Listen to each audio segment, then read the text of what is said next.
Susan and Larry had been married for almost 30 years. They just seemed to be your typical family. They'd raised 4 kids. She loved children. And made a home together. Just an old country house. But one afternoon when Susan came home to their quiet country house, she has just found her husband dead. The room looked like a bad horror movie. Was it a robbery gone bad? The house was ransacked. Someone settling a score? A couple of guys were going to come down and slit his throat. Or did this typical family have a dark secret? She just couldn't take it anymore. Go inside with exclusive family interviews. She's one of the strongest people I know. And find out what pushed one woman to her breaking point. She just snapped. And what it would cost her. Where's the justice? Unionville, Tennessee, August 8th, 2012. It was a quiet Wednesday afternoon in this tiny community of 1,300, an hour south of Nashville. One of those small towns where if you blink, you'll miss it. There's just like 2 gas stations and a post office. The kind of town where nothing ever happens, at least not usually. Bedford County 911, where is your emergency? What's going on, ma'am? The first person on the line was screaming and incoherent. The distraught woman on the phone was 54-year-old Susan Walls. She was hysterical. I don't think you could really make out what the nature of the call was. And when the operator asked her to slow down, you're going to have to calm down, okay? Susan handed the phone to her 27-year-old daughter, Dawn. Dawn gets on the line, and you can understand her a little bit better. Yes, ma'am. Honey, what's going on? I live in Nashville, and my mom's from up there. She went to Nashville to spend time with her daughter's children. You come with us to go to Chuck E. Cheese. One of them was having a birthday party at Chuck E. Cheese. But when Susan and Dawn got home that afternoon, it's like someone broke in or something. Things appeared to be ransacked. There's furniture everywhere. I mean, stuff is like thrown out. Although according to Dawn, whoever had ransacked the house appeared to be long gone. They're not still there. No, ma'am, nobody's here. It's just me and my mom. All right, honey, I'll get you an officer out there, okay? 911 dispatches it as a theft call. And the deputy nearest the scene responded accordingly. The first deputy who goes out there, he took his time because he thinks he's responding to a theft call that's already occurred.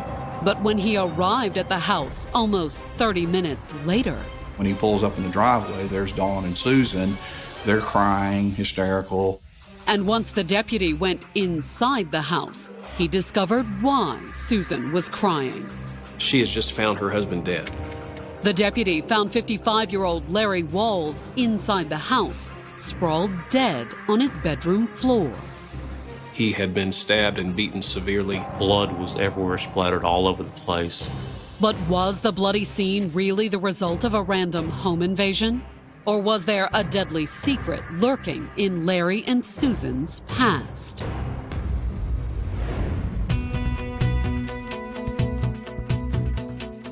Born in 1957, Susan Bloom spent her childhood in Indiana.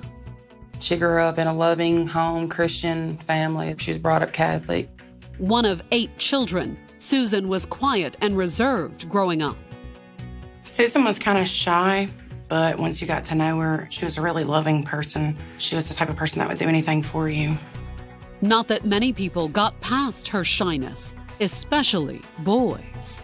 She was kind of quiet, stuck to herself. You know, she wasn't a very outgoing person as far as men. I don't think she ever got a lot of attention from other guys.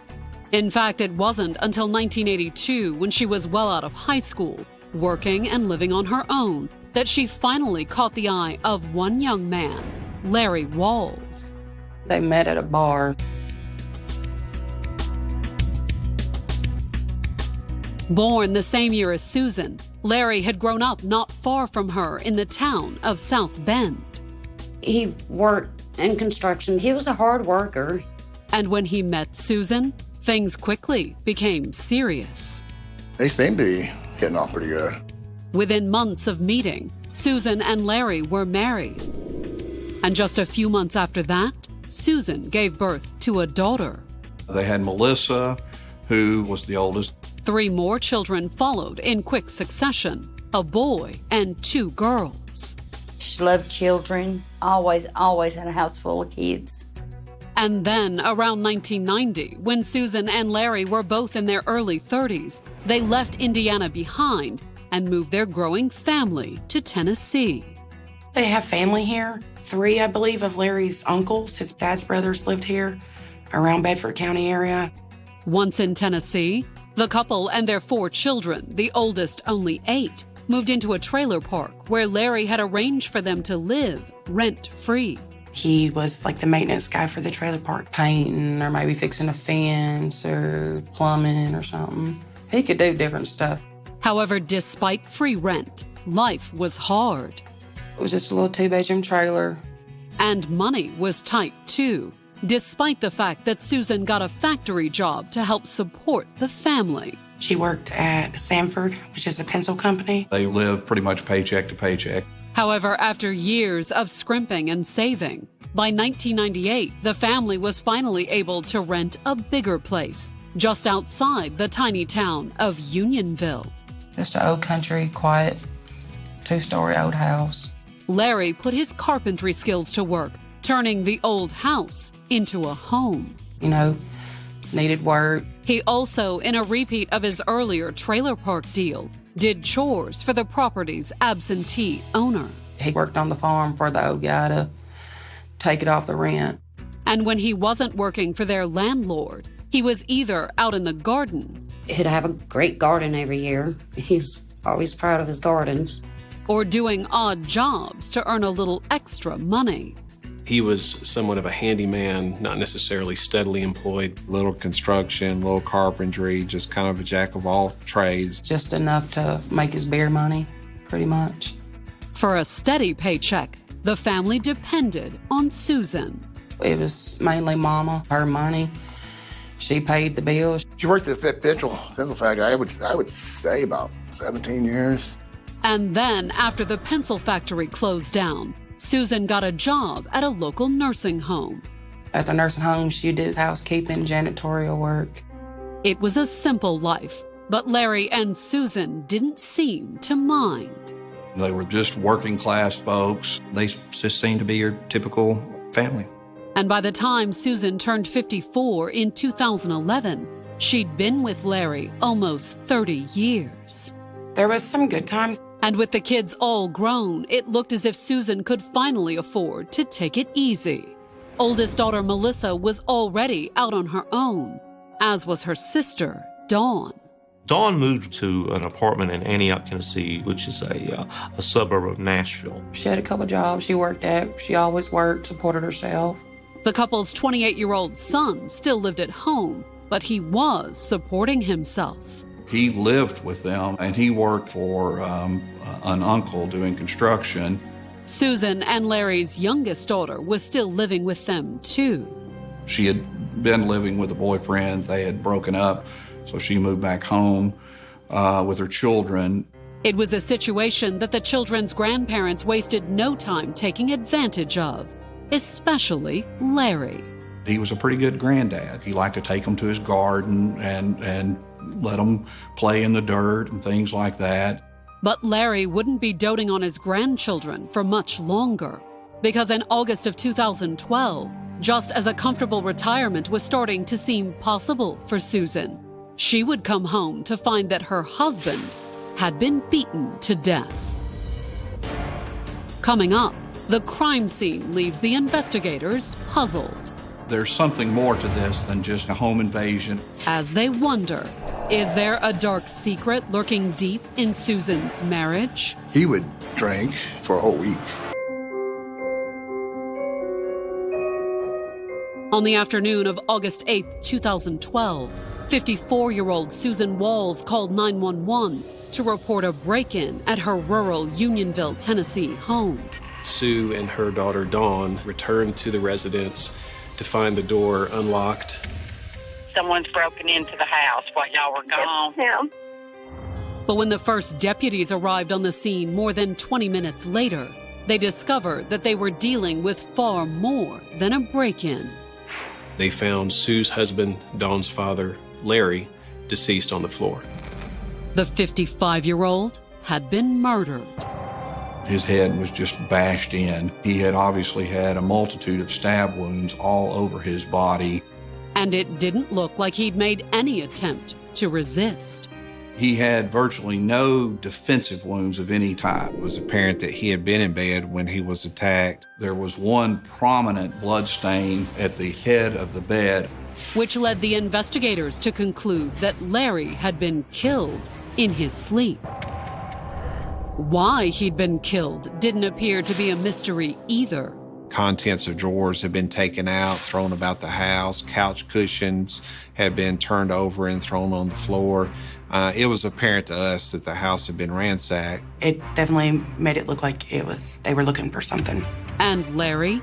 He may have simply been in the wrong place at the wrong time. It was perhaps a burglary that went wrong. When the burglar panics and murders the homeowner.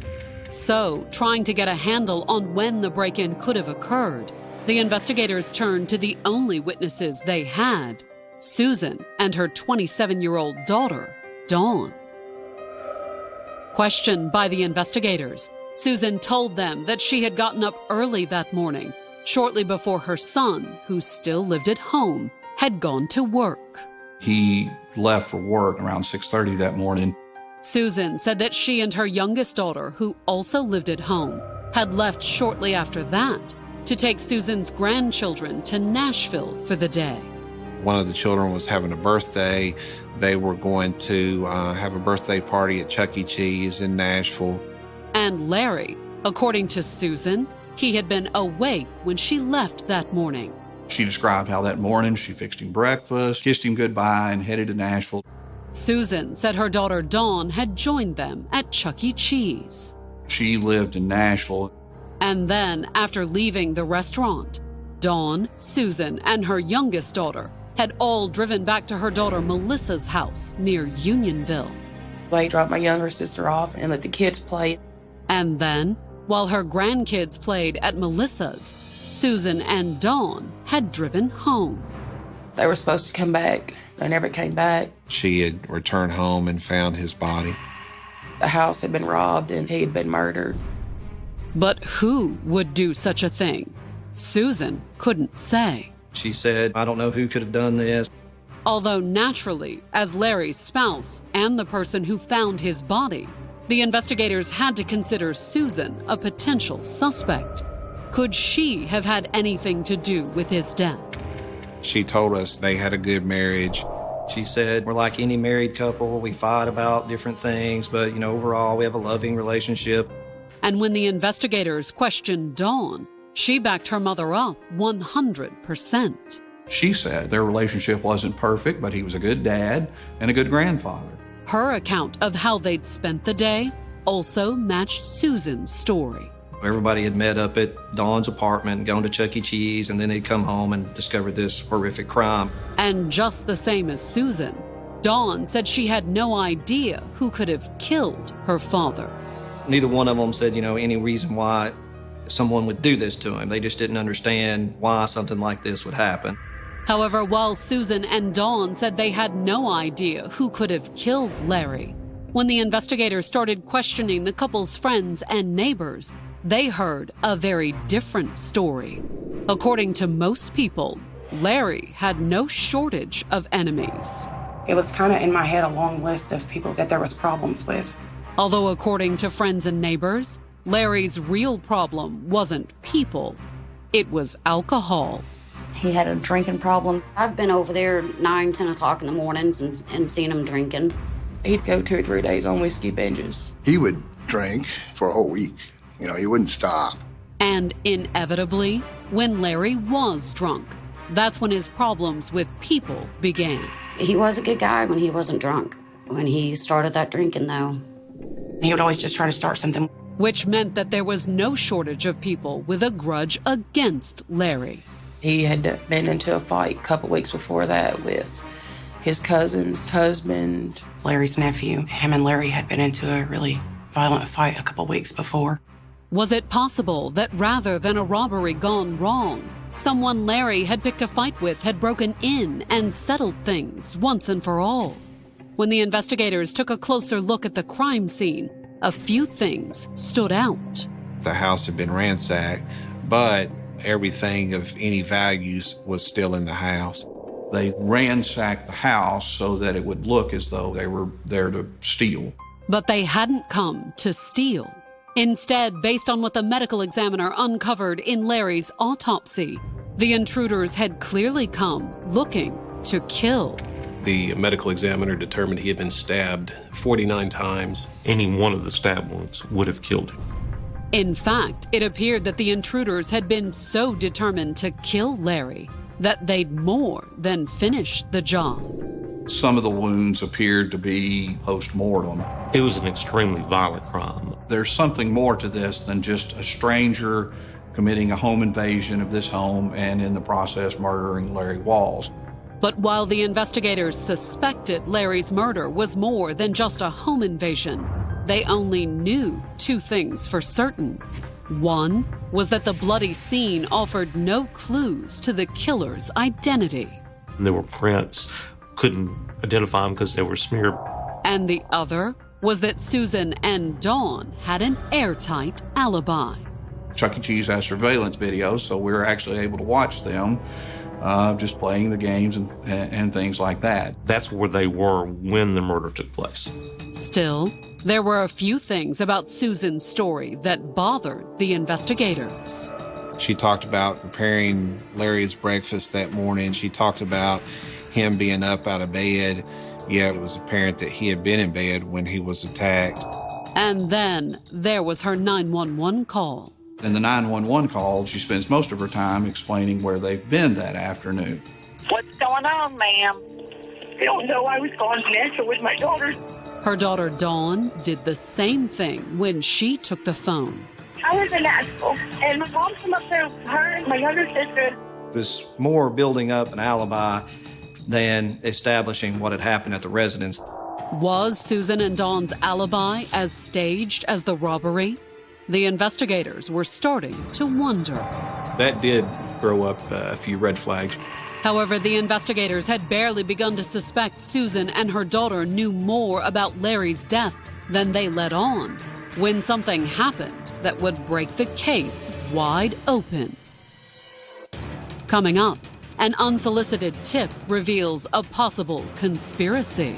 She had found a couple of guys in Nashville. But will it also reveal a shocking motive? She couldn't take it anymore.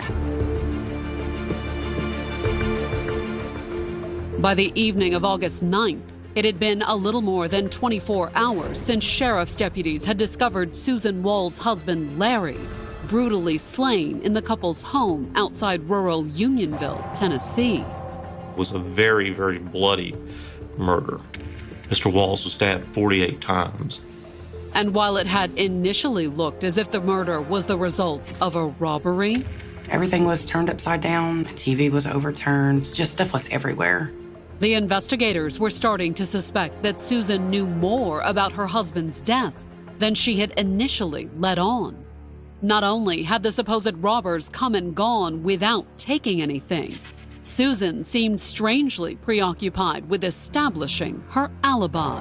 The 911 call, she spent a great deal of time being very specific on where she was at a particular time, which we thought seemed unusual. And the investigators were still wondering about that when a few hours after the murder, they received an urgent call from the ex-boyfriend of Susan's youngest daughter. When he found out that Larry had been killed, he contacted the sheriff's department. He told us about a conversation that he had had with Susan a couple of weeks prior to Larry's killing. And what she had allegedly said may have explained why she had been so anxious to establish an alibi. She told him or confided in him that she had found a couple of guys in Nashville who were going to come down and, in her words, slit his throat. At the time, The ex-boyfriend said he'd figured it was all talk on Susan's part, especially considering the cut-rate price the killers had apparently agreed to. He didn't believe that a hitman would kill someone for $400. That was a cheap price for a life. But then, when he heard that Larry had been murdered, he realized that, yes, indeed, perhaps there is a hitman who would kill someone for $400. So at 9 o'clock on the evening of the 9th, after her daughter's ex-boyfriend had come forward with his shocking information, the investigators asked Susan and her 27-year-old daughter, Dawn, to come back down to the sheriff's department for a follow-up interview. And once they sat down with Susan in the interrogation room, we start confronting her with the testimony of the daughter's boyfriend. accused of masterminding her husband's murder, Susan didn't immediately deny it. Instead, she started telling the investigators an entirely new story, one that was very different from what she'd initially told them. It's a 180-degree change. The first statement was, "We had a great marriage. I can't understand why anyone would do this." But this time, Susan begins talking about domestic violence. She talked about years of abuse that she had endured from Larry. She claimed that she had been a victim of it virtually the entire length of their marriage. This went on for 30 years. She couldn't take it anymore. According to Susan, the abuse was a product of her husband's alcoholism. You get a drunk on and, you just lose it. And while Larry's drunken beatings were bad, Susan claimed that if she tried to leave him, he promised to take the kids and disappear. He told her she would never see him again.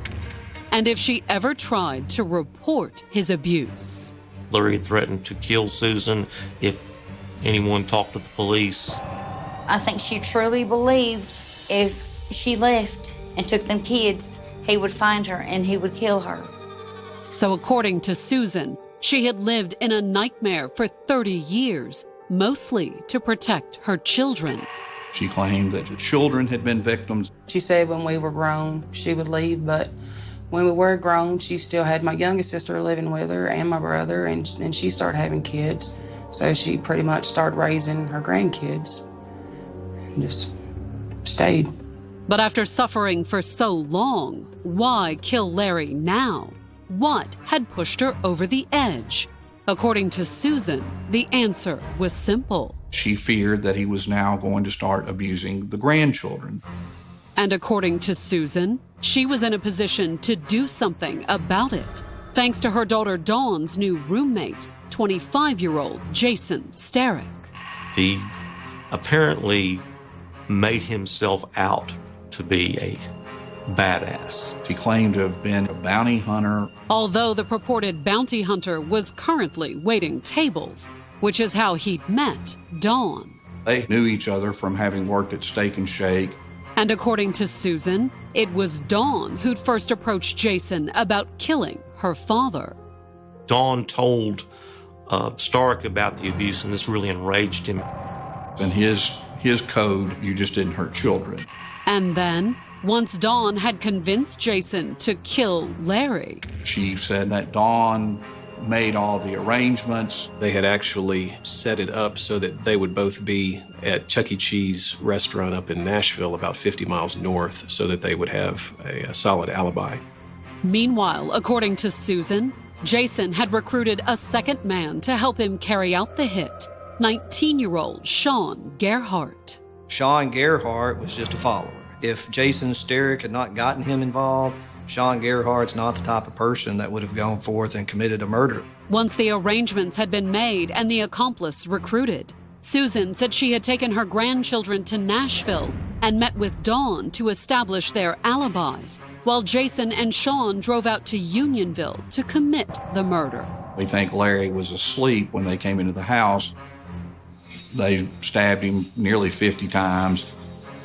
They beat him in the head so many times that, as I recall, the medical examiner could not determine the number of wounds he had to his head. And when they were sure Larry was dead, Jason and Sean went their separate ways. And then Sean returned back to Nashville to Chuck E. Cheese, met with Sue and Dawn, and informed them that indeed Larry had been killed. Questioned after her mother, Dawn essentially confirmed everything Susan had just said. We confronted her with the fact that her mother had confessed. As a result of that, then Dawn confessed to her role in having Larry killed.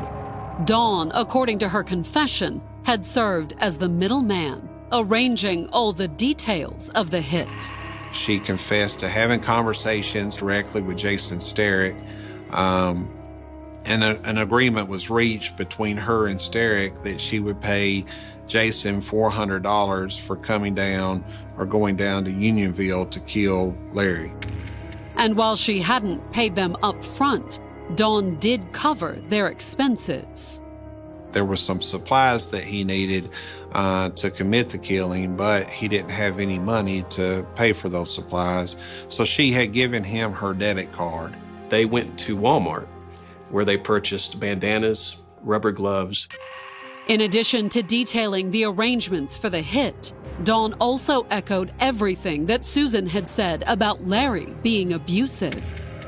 And she leveled a new accusation against her father. Dawn, in her second statement, did claim that Larry had sexually abused her. Once, when she was only 15. She had a lot of hate for Daddy. However, like her mother, Dawn said that her primary motivation was to protect an entirely new generation of victims, the grandchildren.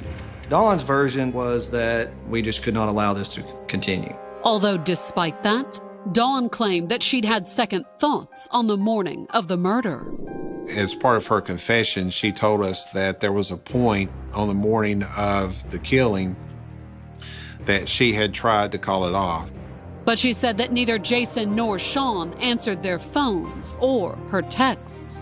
Apparently, they were already on their way to Unionville to commit the murder. And Dawn claimed that her second thoughts had turned to horror once she and Susan found her father's body. Dawn had asked to smother him to death, and she actually became very upset about the way that they killed him, beating him and stabbing him multiple times. They weren't supposed to have done it so violently. The gruesomeness of the murder, I think, had really worn particularly on Dawn. Which may explain why, once her interview was over, Dawn actually agreed to try to assist in capturing both Jason Sterrick and Sean Gerhardt.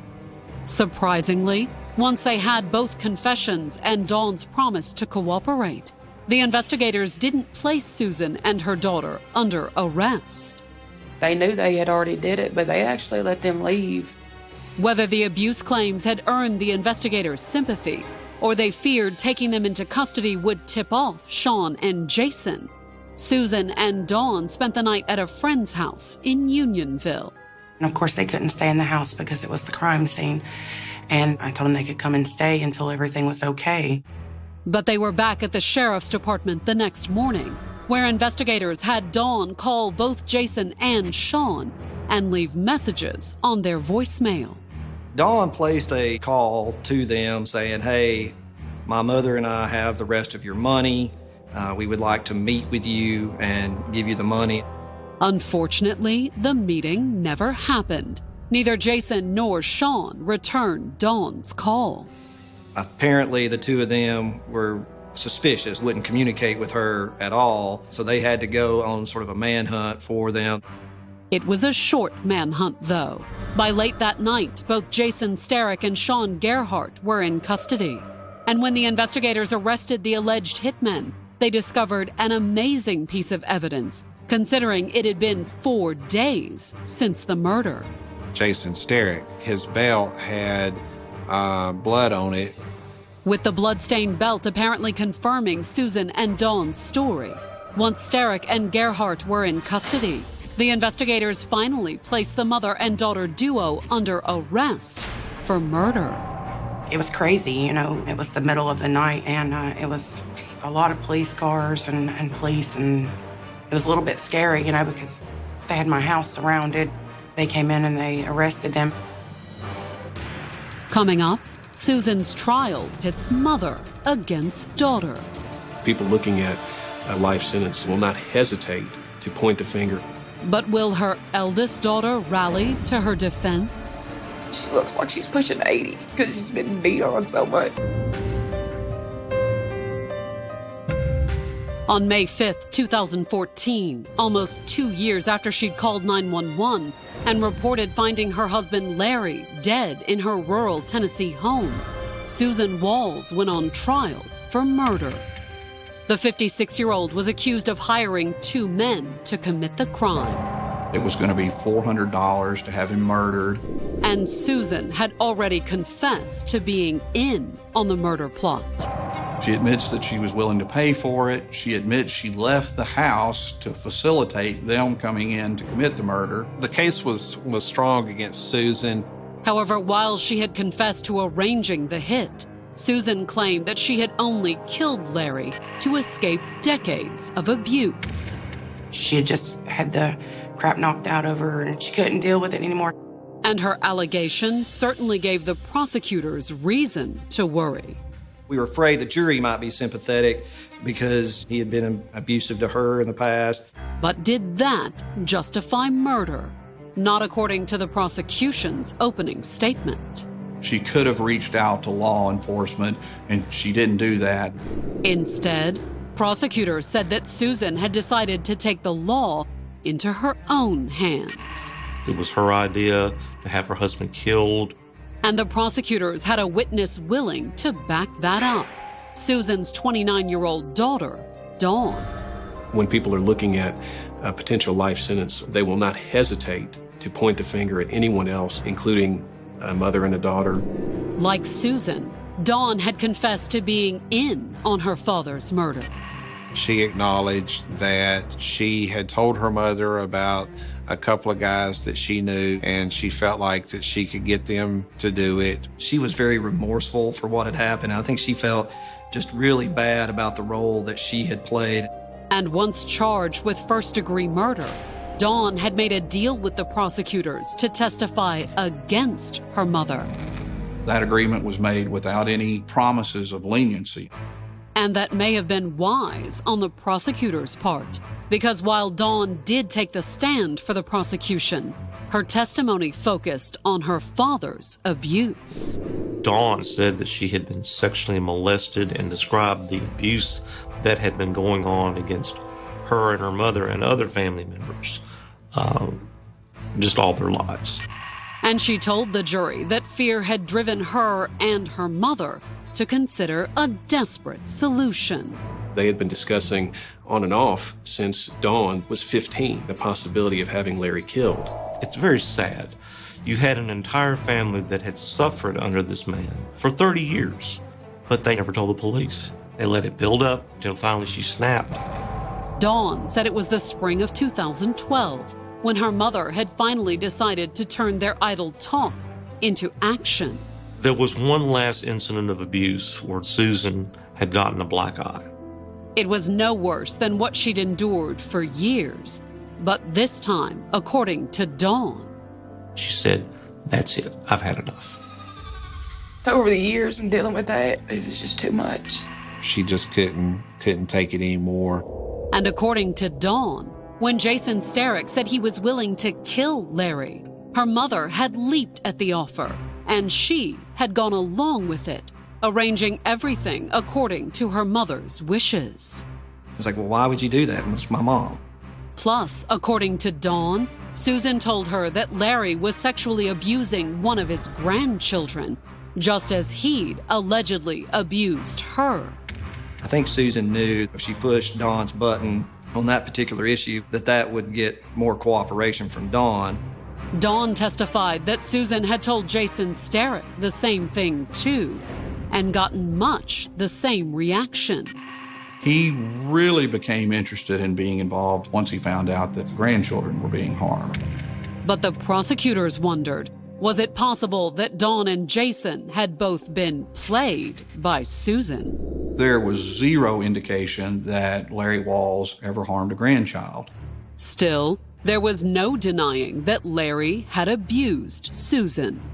Everyone knew this was going on. And during the investigation, there had been no shortage of friends and neighbors willing to back up Susan's claims. You could expect every few weeks that she would have a black eye or a busted mouth, bruises. However, the prosecution argued that Larry's abuse didn't excuse what Susan had done. This was not a situation where one day something happened and she grabbed a gun and defended herself. Susan had options, including friends and neighbors that were more than willing to take her in, too. People testified that, yeah, we would have been more than happy to let her live with us. So what her real motive was, I don't know. It was just to have her husband killed for whatever reason. This was a very violent crime that, in our mind, was completely unnecessary. But would the jury agree? When the defense started laying out their case, they portrayed Larry as a monster. The defense really centered on the abuse. And to counter Dawn's testimony, they had a powerful witness of their own, Susan's oldest daughter, Melissa. She told about her upbringing, what life was with her father. According to Melissa, life with Larry was a nightmare. My brother was 10 years old. My dad would hit him in the head with a 2x4. He liked to put fear in the kids. However, according to Melissa, no one had more to fear than her mother. I was 8 years old and watched him choke her till she passed out and hit the floor. And there was no escape, her daughter claimed. Larry went after Susan because that's his bread and butter and that's his slave. Mama worked so he could get drunk and go mess with other women and do what he wanted to. Plus, Melissa said that her mother was the only thing that stood between the children and Larry's drunken rage. She'd step in and take a beating for us if she had to. And the beatings Susan endured were horrifying, according to her daughter. He'd throw her downstairs, pull her hair, kick her, hit her, throw anything he could at her. She looks like she's pushing 80 because she's been beat on so much.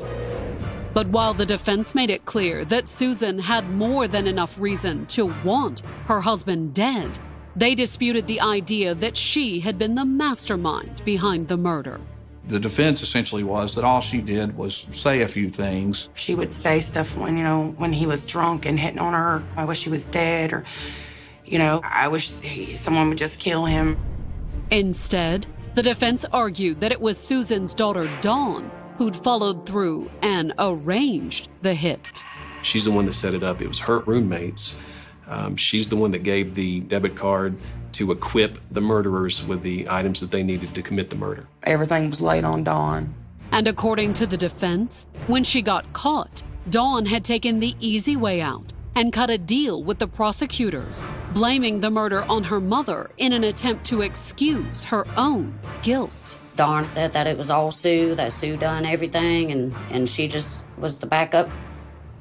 I don't believe any of that for a second. Perhaps, although as the prosecutors argued in closing, before the case went to the jury, no matter who had arranged the details, the ultimate responsibility rested with Susan. If she had not wanted Larry Walls dead, he wouldn't have been dead, because Dawn wouldn't have come up with this on her own and recruited these guys to murder her father. It was Susan getting Dawn involved, Dawn willing to be involved, and Dawn getting Jason and Sean involved. Coming up, will the jurors send Susan to prison? Where's the justice? Or will Larry's long history of abuse lead them to set her free? She spent 30 years in a prison, worse than any prison. On May 9th, 2014, the jury announced that it had reached a verdict in the murder trial of 56-year-old Susan Walls. The mother of four was accused of masterminding the August 2012 murder of her husband, Larry. She was part of the conspiracy, even though she didn't lay a hand on him.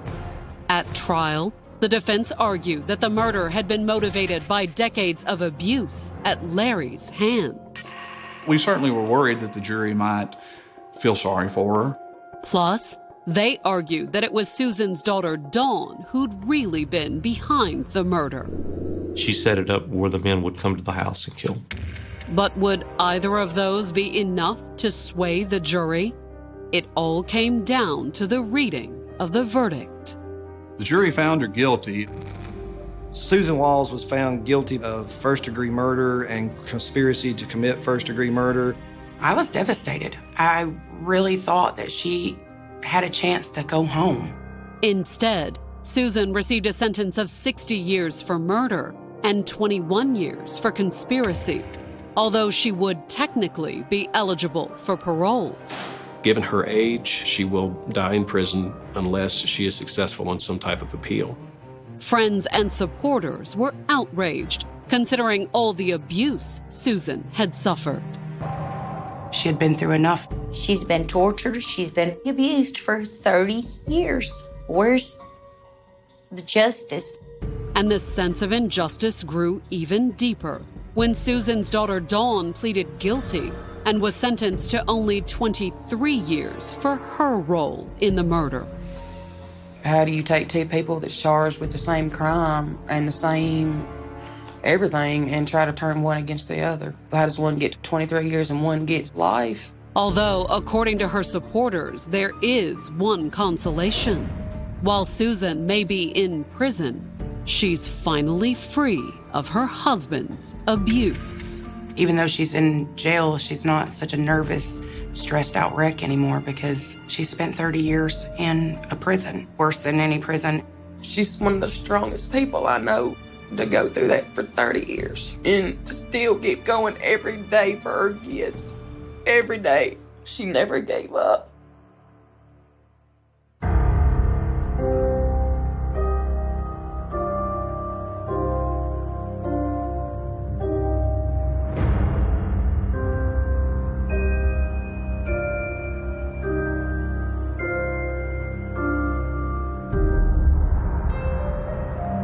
December 28th, 1987, began like countless winter mornings in the quiet towns scattered across the Arkansas River Valley.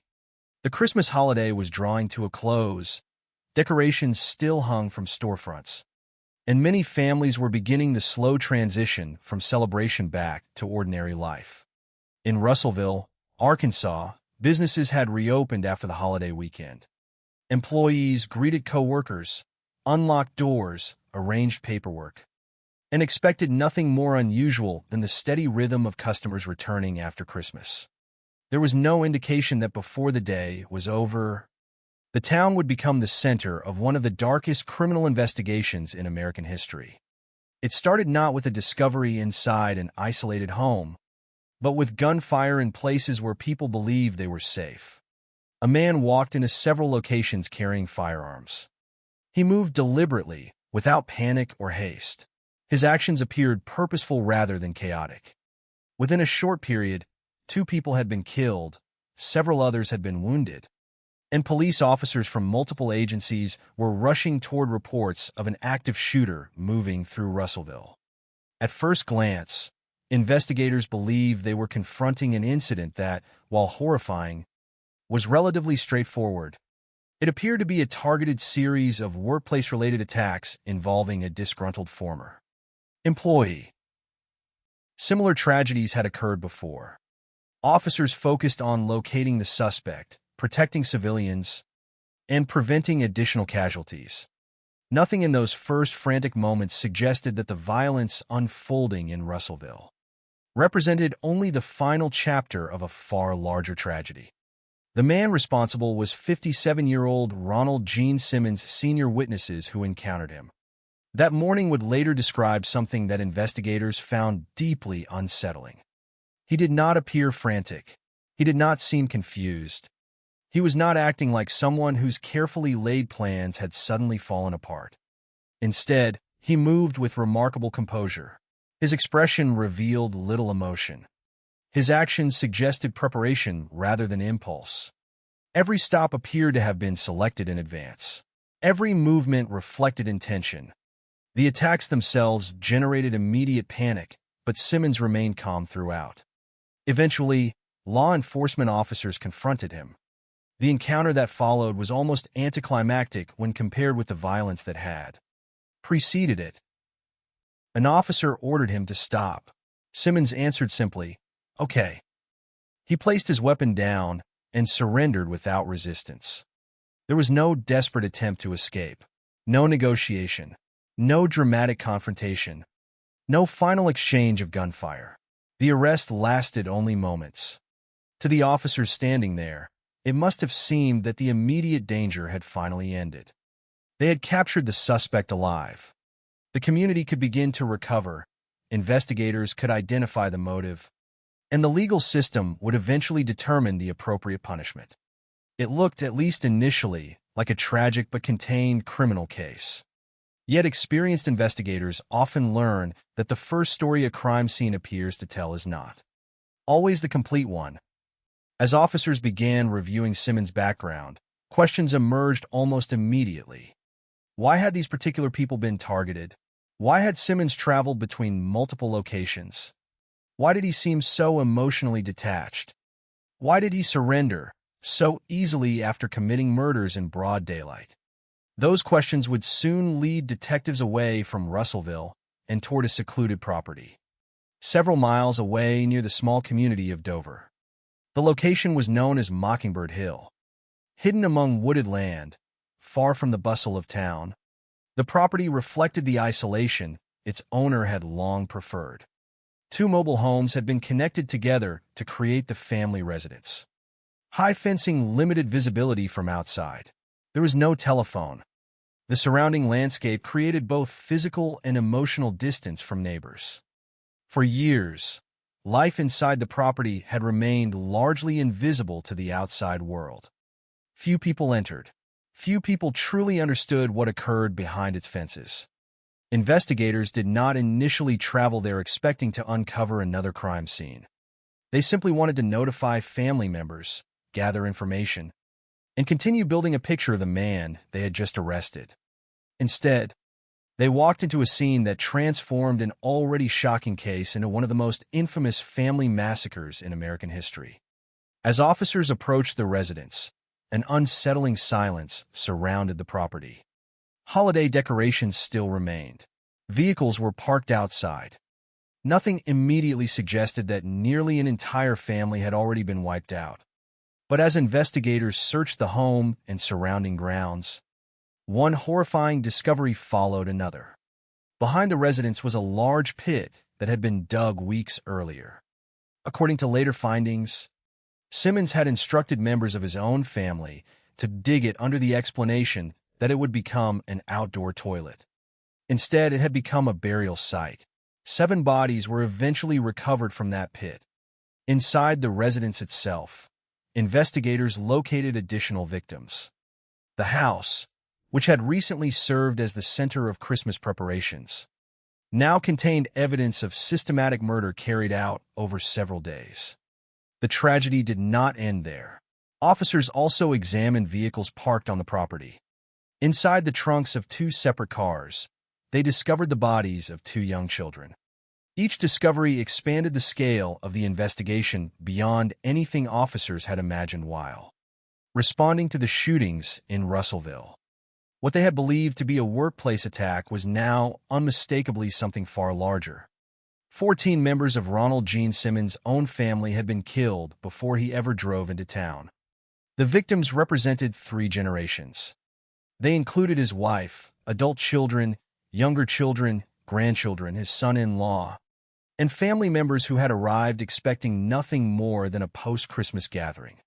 Instead, they had unknowingly walked into a carefully prepared trap. The killings had not occurred in a single uncontrollable outburst. Evidence showed they had unfolded over several days, beginning on December 22nd and continuing through December 26th before Simmons finally left the property on December 28th to attack additional victims connected to his former workplace. Investigators were confronted with a case unlike almost any they had previously encountered. Every room inside the residence became part of an enormous reconstruction effort. Detectives documented the position of bodies, collected physical evidence, examined weapons, and attempted to establish a precise timeline. The challenge was not identifying the suspect. Simmons was already in custody. The challenge was understanding how a father and grandfather had reached the point of eliminating nearly every member of his own family with such extraordinary calculation. As the investigation unfolded, another disturbing picture emerged. The massacre had not occurred in isolation from Simmons' earlier life. Behind the public image of a retired military veteran lay years of allegations involving intimidation, domestic violence, extreme control, and sexual abuse within the family. Those allegations would provide investigators with critical context, although they would never produce a single simple explanation for why the murders occurred. Even today, decades later, the Ronald Gene Simmons family massacre remains one of the most devastating examples of family annihilation in American criminal history. Not merely because 16 people lost their lives within 1 week, but because nearly all of those victims trusted the man who ultimately killed them. Many entered his home, believing they were gathering to celebrate Christmas with family. Instead, the holiday became the setting for unimaginable loss. Before investigators could reconstruct the murders themselves, however, they first had to understand the man at the center of the case. Behind the uniform of a respected military serviceman, behind the quiet exterior seen by coworkers, and behind the isolated fences of Mockingbird Hill, Ronald Gene Simmons had built a private world that few outsiders ever truly saw. That hidden world, years in the making, would ultimately become the foundation for one of America's most horrifying family tragedies. For many people who encountered Ronald Gene Simmons during his years in the military, he appeared to embody the values commonly associated with long-term service, discipline, order, and reliability. He spent more than 2 decades serving first in the United States Navy and later in the United States Air Force, eventually retiring with the rank of Master Sergeant. His official career reflected stability rather than chaos. Military life demanded structure, adherence to rules, and the ability to function within rigid chains of command, qualities that Simmons appeared capable of maintaining throughout much of his professional life. Yet one of the recurring themes found in many major criminal investigations is the sharp contrast between public identity and private reality. The image presented to coworkers, neighbors, or acquaintances often differs dramatically from what occurs behind closed doors. In the case of Ronald Gene Simmons, investigators would eventually conclude that this contrast was not merely significant. It was central to understanding the tragedy that unfolded in Arkansas during Christmas week of 1987. Ronald Gene Simmons Sr. was born on July 15, 1940, in Chicago, Illinois. His early years were marked by hardship. His father died while Ronald was still young, leaving the family to navigate difficult circumstances during his childhood. Although many people experience loss during childhood without ever becoming violent, investigators later viewed these early experiences as part of the broader timeline of Simmons' life, rather than as explanations for his crimes. The available evidence does not establish a direct connection between his father's death and the murders he would eventually commit decades later. Instead, it simply forms part of the factual background surrounding a man whose later actions would become almost impossible to comprehend.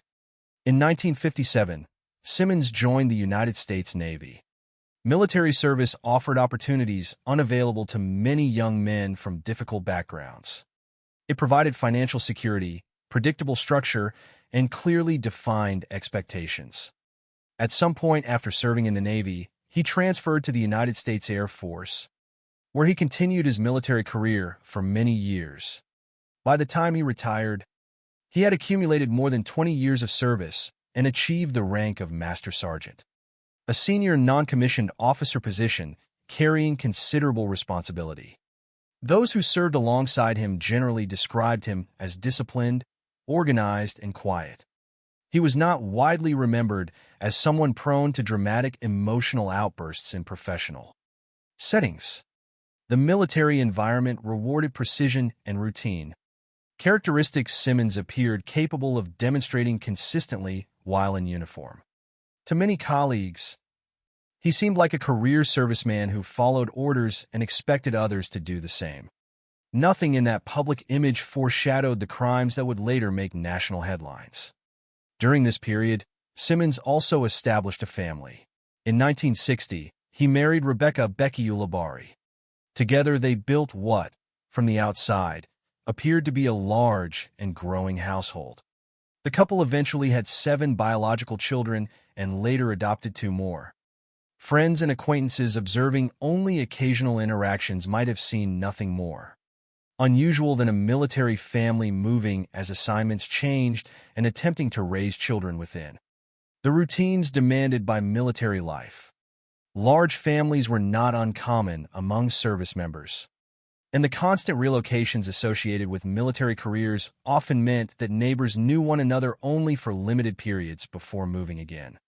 That lack of long-term community familiarity may have contributed to how little outsiders understood about life inside the Simmons household. As investigators reconstructed the family's history after the massacre, they encountered repeated descriptions of an environment governed not by mutual respect, but by fear. Family members who survived and information uncovered during the investigation painted a picture entirely different from Simmons' professional reputation. Inside the home, Ronald Gene Simmons was described as controlling, intimidating, and frequently violent. Decisions flowed in only one direction, from father to family. Money, movement, and daily routines were subject to his authority. Anger could emerge suddenly, and punishment reportedly followed even minor acts of perceived disobedience. These accounts revealed a household where obedience was expected rather than requested. While co-workers knew a disciplined veteran, those living with him experienced a man whose need for control extended into nearly every aspect of family life. This difference between public and private behavior would become increasingly significant as investigators examined the years leading to the murders. Another deeply disturbing aspect of the case involved Simmons' relationship with his eldest daughter, Sheila. According to the investigation, Simmons sexually abused Sheila over a prolonged period. The abuse remained hidden from public view for years. Another example of the isolation surrounding the family. Sheila eventually gave birth to a daughter named Sylvia in 1979. After the murders, investigators determined through DNA testing that Ronald Gene Simmons was Sylvia's biological father. This finding confirmed the allegations of incest that had surrounded the family for years and exposed a pattern of abuse far more severe than most outsiders had ever imagined. The discovery added another tragic dimension to a case already marked by extraordinary violence. It also highlighted how deeply the family's isolation had protected Simmons from outside scrutiny. For an extended period, the allegations of sexual abuse did not emerge only after the massacre. In 1981, authorities in New Mexico began investigating Simmons for incest. At that point, law enforcement attention had finally reached the family. However, before the investigation could proceed to resolution, Simmons relocated the entire household to Arkansas. By moving the family away, he effectively removed them from the immediate reach of the ongoing inquiry. The move would have enormous consequences. Arkansas, specifically the isolated property near Dover known as Mockingbird Hill, became the setting where the family's already secluded existence grew even more detached from outside observation. Whether neighbors suspected problems inside the home remains unclear. But the physical isolation of the property certainly reduced opportunities for outsiders to witness what was occurring. After retiring from military service in 1979, Simmons no longer lived within the structured environment that had defined much of his adult life. Military schedules, supervisors, and institutional expectations disappeared. Instead, he focused increasingly on controlling the household he had established. The move to Mockingbird Hill reflected more than a simple change of address. It represented a transition into a setting where Simmons could exercise authority with minimal outside interference. The property itself contributed to that isolation. Located near Dover, Arkansas, It consisted of 2 mobile homes connected together by a wooden passageway. The residence stood among wooded land, separated from neighboring homes. High fencing limited visibility. The family had no telephone. Daily life occurred largely beyond public view. Investigators later concluded that this environment made it significantly more difficult for outsiders to recognize signs of ongoing abuse. Children had limited interaction with people outside the household. Visitors were uncommon. Opportunities for teachers, neighbors, relatives, or community members to observe concerning behavior became increasingly rare. Within that isolated setting, Simmons reportedly controlled nearly every aspect of family life. According to information gathered during the investigation, he dictated financial decisions, household routines, and personal freedoms. Violence and intimidation became recurring features of daily existence. Several relatives later described living in constant fear of provoking his anger. These descriptions would become crucial not because they explained the murders in any simple psychological sense, but because they demonstrated that the massacre did not emerge from a previously peaceful household. Instead, investigators came to view the killings as the final act in a long history of domination, coercion, and abuse that had remained largely hidden from public view. Yet even with this growing understanding, investigators faced an unsettling reality. Thousands of families experienced domestic abuse without ending in mass murder. Many controlling individuals never commit homicide. The evidence therefore resisted simplistic conclusions. Ronald Gene Simmons' military career, difficult childhood, controlling behavior, and documented abuse formed pieces of a much larger puzzle, but none alone could fully explain why. During Christmas week of 1987, he would systematically murder 14 members of his own family before extending his violence into the community. To answer that question, investigators turned their attention to the weeks immediately preceding the massacre. There, among seemingly ordinary preparations for the holiday season, they discovered evidence suggesting that the killings had not been spontaneous at all. Instead, they appeared to have been planned with chilling patience, hidden beneath the outward appearance of a father preparing for Christmas. When investigators began reconstructing the events that led to the Ronald Gene Simmons family massacre, they quickly realized that understanding the crimes required understanding the environment in which they occurred. The isolated property, known as Mockingbird Hill, was more than simply the location of the murders. It was the setting in which years of control, fear, and abuse unfolded beyond the view of most outsiders. By the time law enforcement officers searched the property in December 1987, it had already become the center of a closed world where Ronald Gene Simmons exercised extraordinary authority over nearly every aspect of his family's lives. The physical isolation of the residence reflected the emotional isolation experienced by those who lived there. Nestled near Dover, Arkansas, the property sat away from busy roads and neighboring homes. Rather than a traditional house, the family lived in 2 mobile homes connected by a wooden walkway. The arrangement was modest, even impoverished, and stood in sharp contrast to the stability Simmons had once known during his military career. There was no telephone connecting the household to the outside world.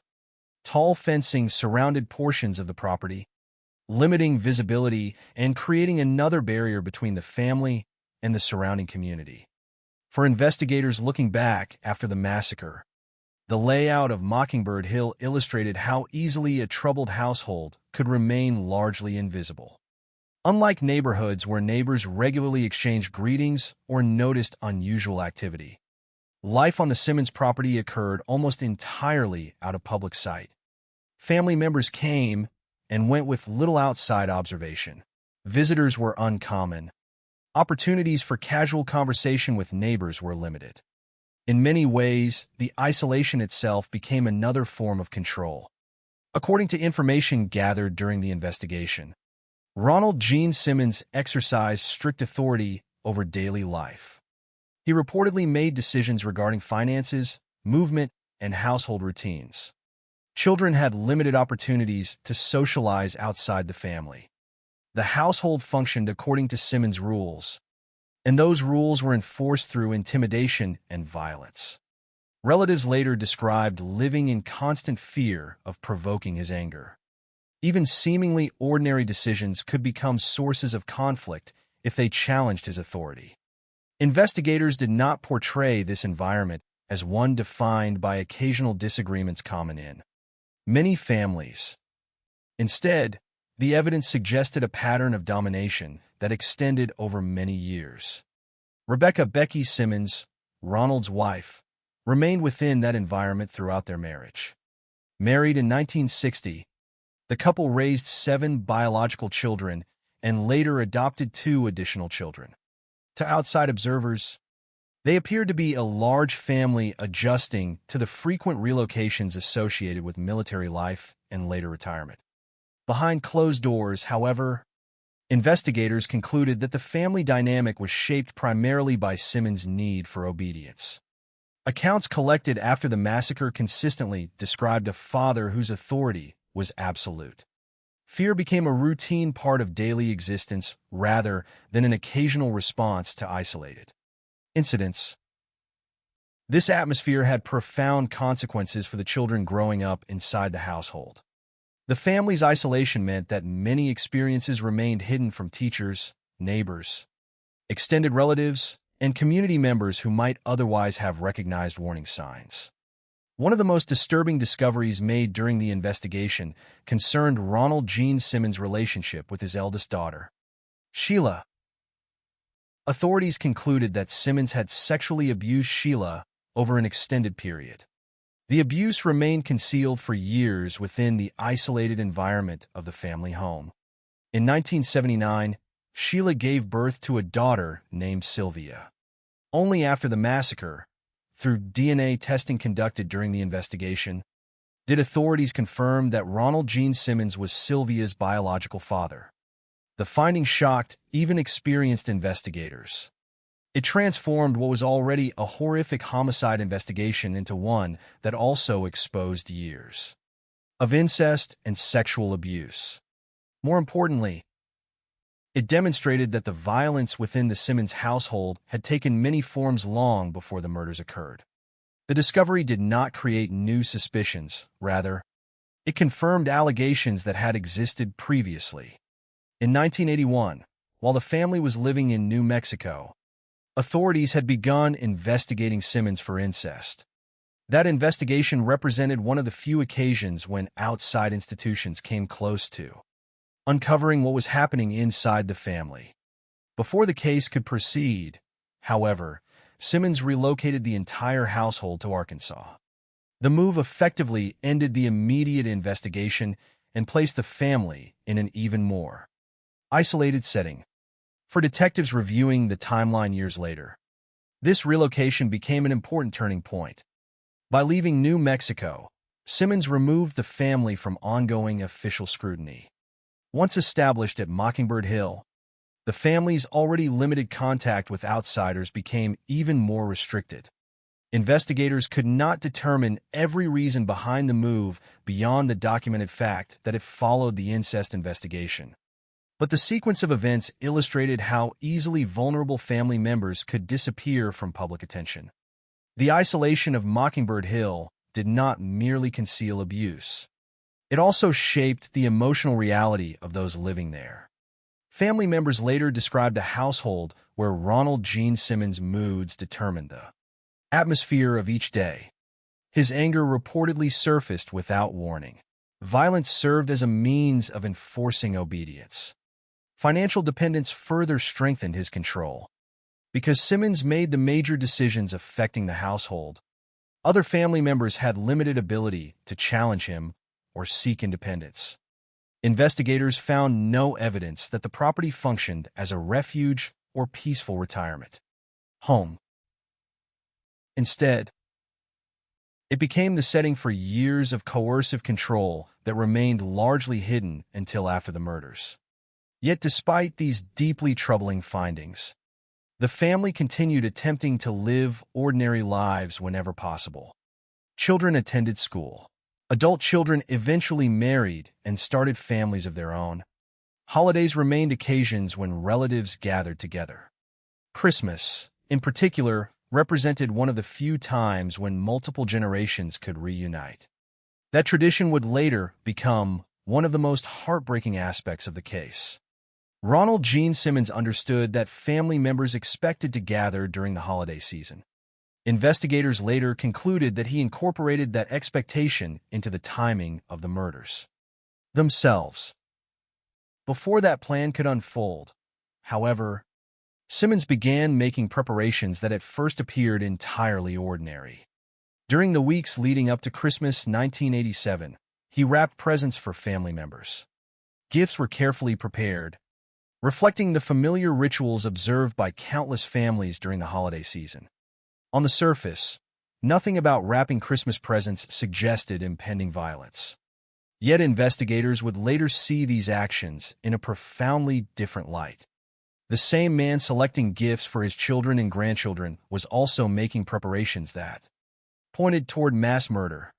Evidence gathered after the killings indicated that Simmons purchased additional ammunition during this period. He also instructed members of the family to dig a large pit behind the house. When questioned about its purpose, he reportedly explained that the excavation would become an outdoor toilet. Given the modest conditions of the property, the explanation appeared plausible enough that family members complied with his instructions. They could not have known that the pit they were digging would eventually become a burial site for many of them. Investigators later viewed this detail as one of the clearest indications that the murders were planned in advance rather than committed in sudden rage. The pit existed before the first victim was killed. It represented preparation, not improvisation. Simmons also organized paperwork related to insurance and personal affairs during the weeks preceding Christmas. On its own, such activity might appear unremarkable for a retired man nearing the end of the year. Combined with the ammunition purchases, the excavation behind the house, and the carefully timed family gathering, however, investigators believe these actions formed part of a deliberate sequence. None of these preparations attracted attention at the time. Family members saw a father preparing for Christmas. They saw holiday gifts waiting to be opened. They saw a routine household task involving a pit behind the home. There was no outward sign that these ordinary moments concealed an extraordinary plan. The contrast between appearance and reality would become one of the defining characteristics of the Simmons case. While Christmas decorations and wrapped presents suggested warmth and family togetherness, evidence indicated that Simmons had already begun preparing the physical setting for one of the deadliest family massacres in American history. By the time December 22, 1987, arrived, nearly every element investigators would later identify as part of the plan was already in place. The isolated property, the freshly dug pit, the wrapped gifts, the stocked ammunition, and the unsuspecting family members all existed within a carefully controlled environment. What remained was the execution of the plan itself, a sequence of killings that would begin quietly inside the family home before expanding into a tragedy almost beyond comprehension. December 22, 1987, arrived without any outward indication that it would become the beginning of one of the deadliest family massacres in American history. At Mockingbird Hill, the days leading up to Christmas appeared, at least on the surface, much like those in countless other households across the United States. Presents had been wrapped. The holiday season was underway. Children were preparing for the start of their Christmas break from school. Adult family members were making plans to gather after the holiday. Yet behind the ordinary rhythm of those winter days, Ronald Gene Simmons had already completed the preparations investigators would later identify as essential to his plan. The pit behind the house had been dug. Additional ammunition had been obtained. Insurance papers and personal documents had been organized. Every major step that required advanced planning had already taken place. What followed on December 22nd was not an impulsive act triggered by a sudden argument or unexpected crisis. Based on the evidence collected after the murders, investigators concluded that the killings began in a deliberate sequence. The first victim was Simmons' wife, Rebecca "Becky" Simmons. Married since 1960, Rebecca had spent nearly 3 decades with Ronald, raising a large family through military assignments, relocations, and eventually retirement.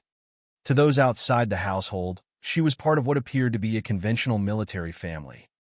Inside the home, however, investigators had already uncovered years of allegations describing intimidation and violence. On the morning of December 22nd, Rebecca became the first person killed.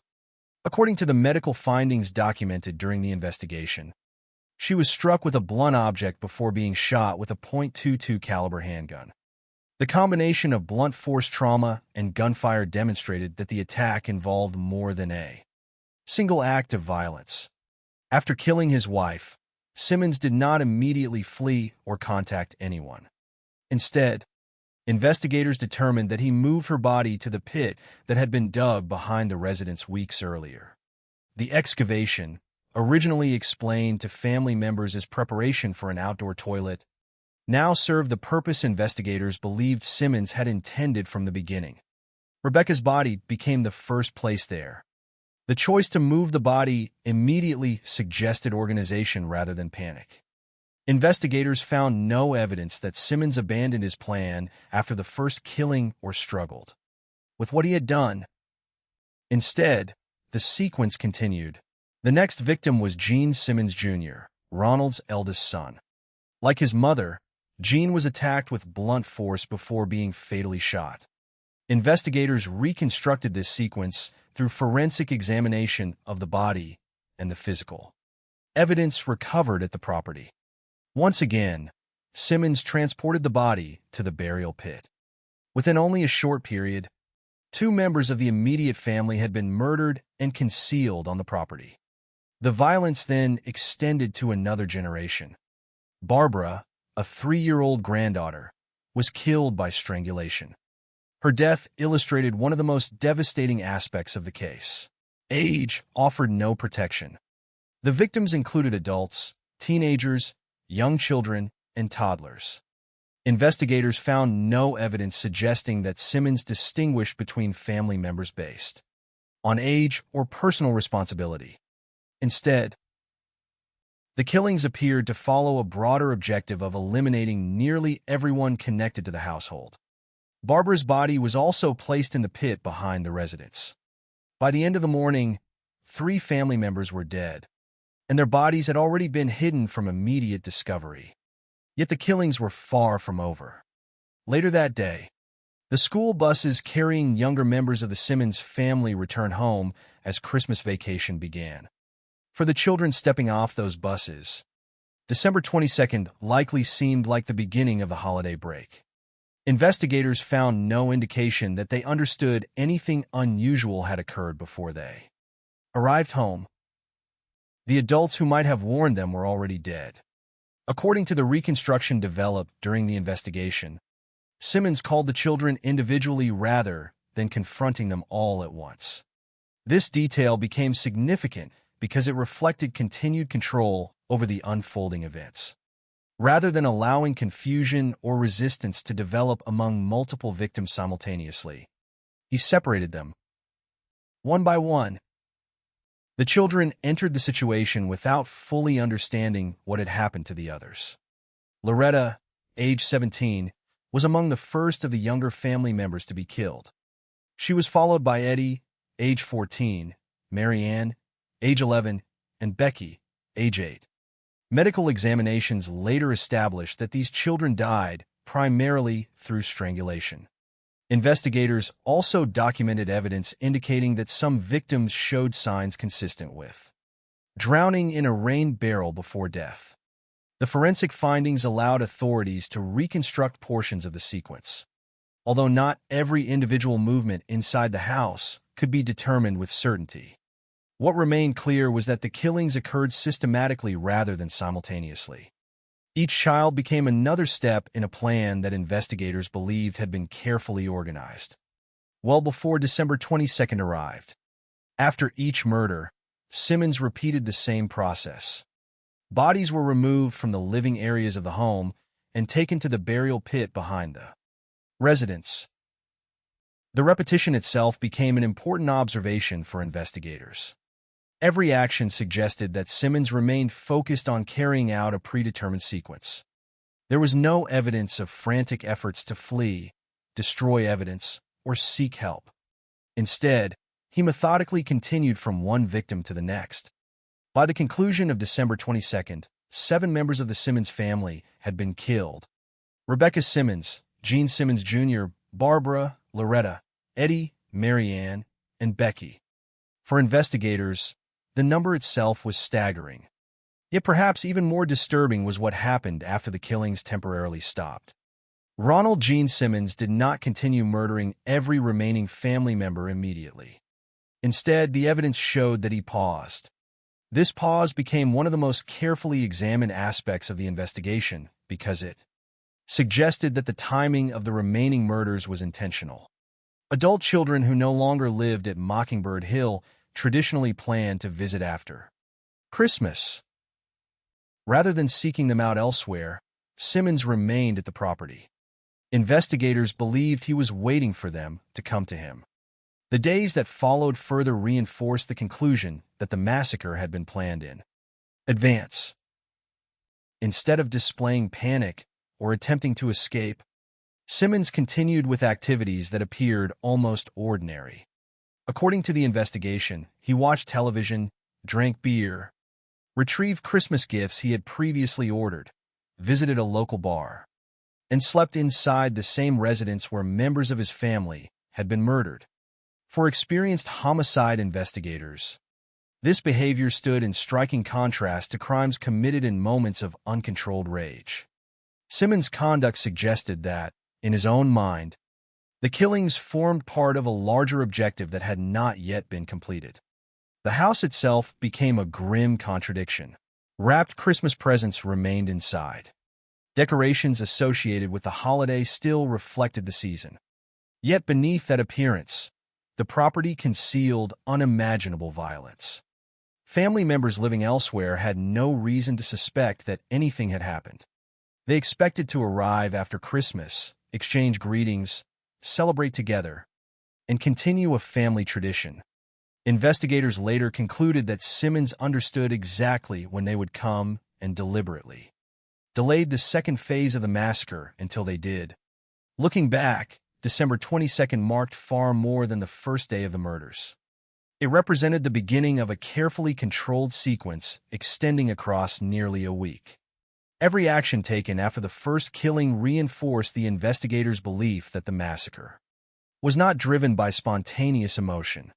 Instead, Simmons appeared to be carrying out a plan that had been prepared long before Christmas arrived. The silence that settled over Mockingbird Hill after the first 7 murders was therefore not the end of the tragedy. It was an intermission. Beyond the fences surrounding the isolated property, the world continued celebrating the holiday season, unaware that nearly half of one family had already been destroyed. Inside the house, Ronald Gene Simmons waited patiently for the remaining relatives to arrive, believing that the final stage of his plan would soon begin. The days immediately following December 22nd, 1987, remain among the most unsettling aspects of the Ronald Gene Simmons case. By that point, 7 members of his family had already been killed. Their bodies had been hidden either in the burial pit behind the house or within the residence itself. And yet the violence stopped, not because Simmons had abandoned his plan, but because, according to investigators, the next stage depended on timing. Rather than seeking out the remaining family members where they lived, he stayed at Mockingbird Hill and waited. The decision to pause for several days distinguished this case from many other mass murders. It suggested patience, preparation, and a willingness to allow events to unfold according to a schedule that Simmons had already established in his mind. Christmas came and went while the isolated property concealed an unimaginable secret. Beyond the fences surrounding the home, neighbors, businesses, and communities across Arkansas celebrated the holiday in familiar ways. Families gathered around dinner tables, children opened gifts, churches held Christmas services, and people prepared for the final days of the year. Nothing connected those ordinary celebrations with the quiet property outside Dover where nearly half of one family had already been murdered. Because Mockingbird Hill stood apart from the surrounding community, there were few opportunities for outsiders to recognize that anything was wrong. The victims who had already died could not answer telephones because the property had none. Relatives living elsewhere expected to visit after Christmas, not before. To anyone who happened to pass nearby, the residence likely appeared much as it always had, isolated, quiet, and withdrawn from the outside world. Investigators later concluded that Simmons understood these circumstances and used them to his advantage. During this waiting period, his behavior became one of the most disturbing features documented by detectives. According to the evidence gathered after his arrest, Simmons continued carrying out everyday activities with remarkable composure. He watched television. He drank beer. He slept inside the home where members of his own family had already been killed. He collected Christmas gifts that had been ordered before the holiday. He even visited a local bar. These actions did not indicate confusion or panic. Instead, investigators believe they reflected someone who considered his work unfinished rather than someone overwhelmed by what he had already done. Although many observers have struggled to understand how anyone could behave so normally under such circumstances, detectives avoided speculation beyond the evidence available. What remained undeniable was that Simmons made no apparent effort to flee Arkansas, destroy additional evidence, or conceal his identity. He remained exactly where investigators would later find the crime scenes. His actions during those days reinforced the conclusion that he expected the remaining members of his family to come to him voluntarily. The holiday schedule worked in his favor. Adult children who had established homes of their own traditionally returned to visit during Christmas. Simmons did not need to persuade them with elaborate deception. Family gatherings during the holiday season were already part of their lives. On December 26th, that expectation became the final opportunity for several family members to see relatives they believed were still alive. They arrived unaware that the people they hoped to celebrate with had already been murdered days earlier. The first group to reach Mockingbird Hill was the family of William Simmons II, Ronald's son. William arrived with his wife, Renata Simmons, and their 20-month-old son. Investigators determined that shortly after entering the property, William was shot and killed. Renata was also shot. Their young son was murdered by strangulation. The child was then placed inside the trunk of a vehicle parked on the property. This detail would later become one of the most heartbreaking discoveries made during the investigation. When officers searched the property after Simmons' arrest, they found not only bodies buried behind the house and victims inside the residence, but also the remains of young children hidden separately inside vehicle trunks. The concealment reflected the same systematic approach investigators had already observed throughout the case. Every victim was placed deliberately after death. There was no indication that the bodies had simply been left where they fell. After William's family had been killed, Simmons continued waiting for the next visitors. Later that same day, another vehicle arrived at Mockingbird Hill. This time it carried Sheila McNulty, Ronald's eldest daughter. With her were her husband, Dennis McNulty, their 7-year-old daughter Sylvia, and their 21-month-old son Michael. Few aspects of the case carry greater emotional weight than the arrival of Sheila's family. Years earlier, investigators concluded Sheila had been the victim of prolonged sexual abuse by her father. DNA testing conducted after the massacre confirmed that Sylvia, the 7-year-old child now returning to visit her grandfather for Christmas, was in fact Ronald Gene Simmons' biological daughter as well as his granddaughter. The relationship illustrated the extraordinary abuse that had existed within the family long before the murders began. Yet despite that painful history, Sheila still came to Mockingbird Hill during the holiday season, apparently unaware of the events that had already unfolded. According to investigators, Simmons shot Sheila and Dennis after they arrived. Sylvia and Michael were killed by strangulation. Like William's young son, the children's bodies were concealed inside separate vehicle trunks. By the end of December 26th, 14 members of Ronald Gene Simmons' family had been murdered.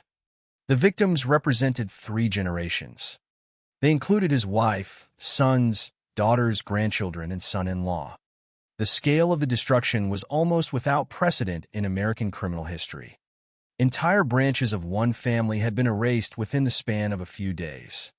Yet perhaps the most haunting element of the timeline was that every adult victim who arrived on December 26 believed they were coming to a family gathering. They expected to spend time with relatives during the Christmas season. None of them knew that the people they hoped to see had already been killed. Investigators later viewed the timing of these murders as one of the clearest indications of planning. Simmons did not pursue his adult children individually at their homes. Instead, he allowed the established rhythm of the holiday to bring them to him. Christmas, traditionally associated with reunion and celebration, became the mechanism through which he completed the destruction of nearly his entire family. The property at Mockingbird Hill now concealed 14 victims. Some had been buried in the pit dug weeks earlier under false pretenses. Others remained inside the residence. 2 young children had been hidden in vehicle trunks. Wrapped Christmas presents still remained on the property, creating a heartbreaking contrast between the outward appearance of a holiday gathering and the reality investigators would later uncover. Despite the extraordinary scale of the murders, Simmons still did not attempt to leave Arkansas or evade detection. Instead, according to the investigation, he continued behaving in ways that appeared almost routine. He remained calm. He continued ordinary daily activities.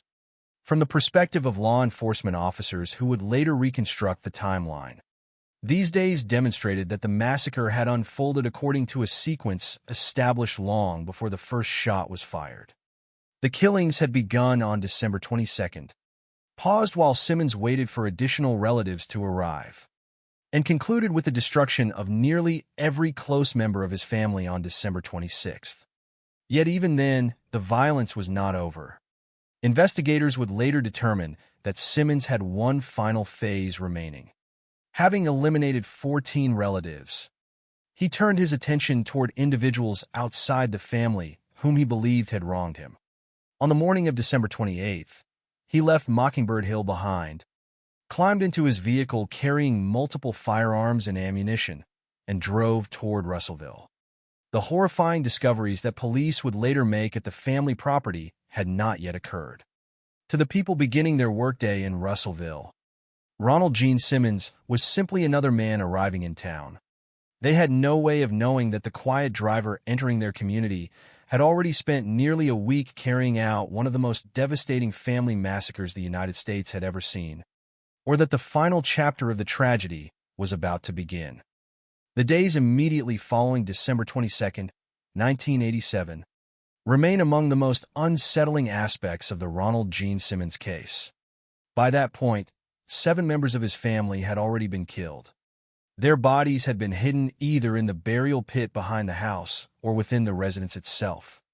And yet the violence stopped, not because Simmons had abandoned his plan, but because, according to investigators, the next stage depended on timing.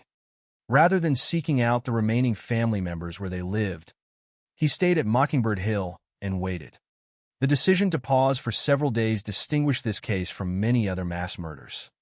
It suggested patience, preparation, and a willingness to allow events to unfold according to a schedule that Simmons had already established in his mind. Christmas came and went while the isolated property concealed an unimaginable secret. Beyond the fences surrounding the home, neighbors, businesses, and communities across Arkansas celebrated the holiday in familiar ways. Families gathered around dinner tables, children opened gifts, churches held Christmas services, and people prepared for the final days of the year. Nothing connected those ordinary celebrations with the quiet property outside Dover where nearly half of one family had already been murdered. Because Mockingbird Hill stood apart from the surrounding community, there were few opportunities for outsiders to recognize that anything was wrong.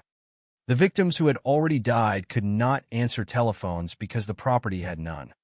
Relatives living elsewhere expected to visit after Christmas, not before. To anyone who happened to pass nearby, the residence likely appeared much as it always had: isolated, quiet, and withdrawn from the outside world. Investigators later concluded that Simmons understood these circumstances and used them to his advantage.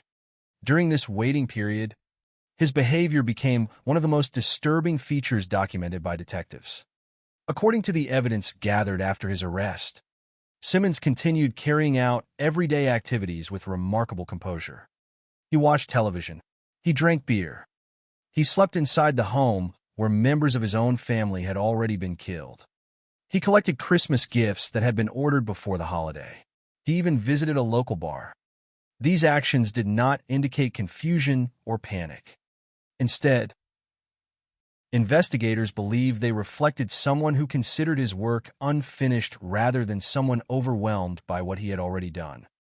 Although many observers have struggled to understand how anyone could behave so normally under such circumstances, detectives avoided speculation beyond the evidence available. What remained undeniable was that Simmons made no apparent effort to flee Arkansas, destroy additional evidence, or conceal his identity. He remained exactly where investigators would later find the crime scenes. His actions during those days reinforced the conclusion that he expected the remaining members of his family to come to him voluntarily. The holiday schedule worked in his favor. Adult children who had established homes of their own traditionally returned to visit during Christmas. Simmons did not need to persuade them with elaborate deception. Family gatherings during the holiday season were already part of their lives. On December 26th, that expectation became the final opportunity for several family members to see relatives they believed were still alive. They arrived unaware that the people they hoped to celebrate with had already been murdered days earlier.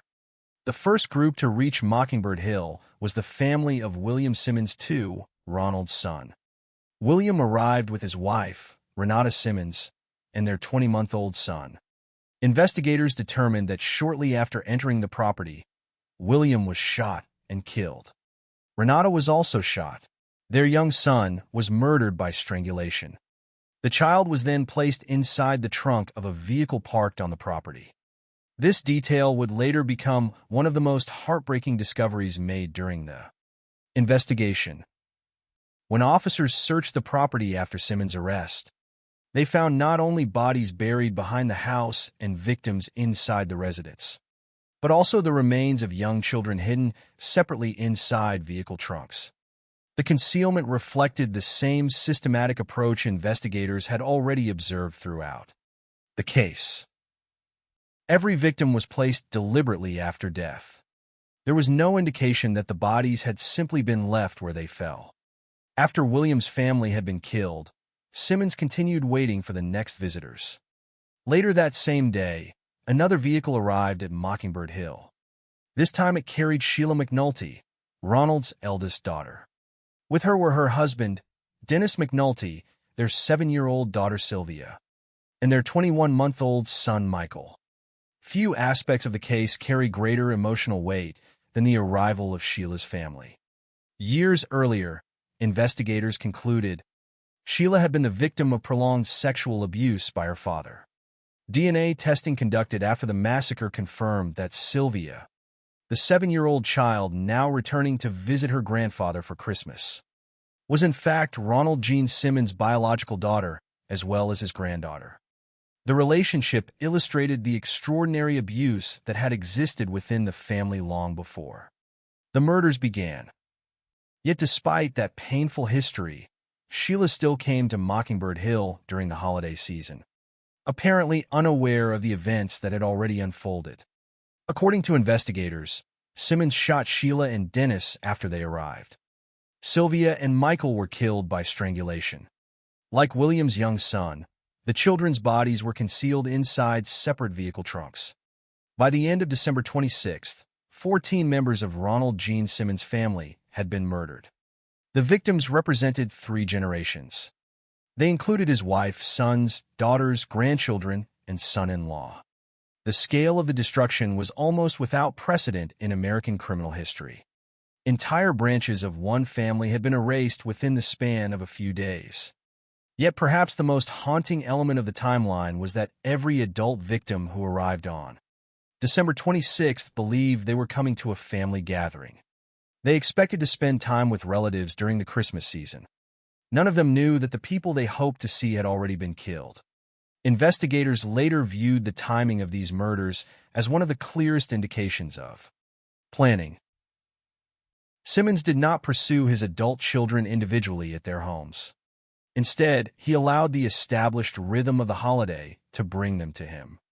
Christmas, traditionally associated with reunion and celebration, became the mechanism through which he completed the destruction of nearly his entire family. The property at Mockingbird Hill now concealed 14 victims. Some had been buried in the pit dug weeks earlier under false pretenses. Others remained inside the residence. 2 young children had been hidden in vehicle trunks. Wrapped Christmas presents still remained on the property, creating a heartbreaking contrast between the outward appearance of a holiday gathering and the reality investigators would later uncover. Despite the extraordinary scale of the murders, Simmons still did not attempt to leave Arkansas or evade detection. Instead, according to the investigation, he continued behaving in ways that appeared almost routine. He remained calm. He continued ordinary daily activities. From the perspective of law enforcement officers who would later reconstruct the timeline, these days demonstrated that the massacre had unfolded according to a sequence established long before the first shot was fired. The killings had begun on December 22nd, paused while Simmons waited for additional relatives to arrive, and concluded with the destruction of nearly every close member of his family on December 26th. Yet even then, the violence was not over. Investigators would later determine that Simmons had one final phase remaining. Having eliminated 14 relatives, he turned his attention toward individuals outside the family whom he believed had wronged him. On the morning of December 28th, he left Mockingbird Hill behind, climbed into his vehicle carrying multiple firearms and ammunition, and drove toward Russellville. The horrifying discoveries that police would later make at the family property had not yet occurred. To the people beginning their workday in Russellville, Ronald Gene Simmons was simply another man arriving in town. They had no way of knowing that the quiet driver entering their community had already spent nearly a week carrying out one of the most devastating family massacres the United States had ever seen, or that the final chapter of the tragedy was about to begin. By the morning of December 28, 1987, Ronald Gene Simmons had already carried out the overwhelming majority of the plan investigators would later reconstruct. 14 members of his family were dead. The isolated property at Mockingbird Hill concealed victims buried behind the house, bodies inside the residence, and 2 young children hidden in the trunks of separate vehicles. For nearly a week, the crimes had remained undiscovered.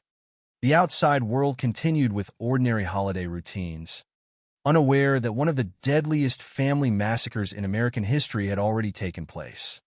Yet according to investigators, Simmons' plan did not end with the destruction of his family.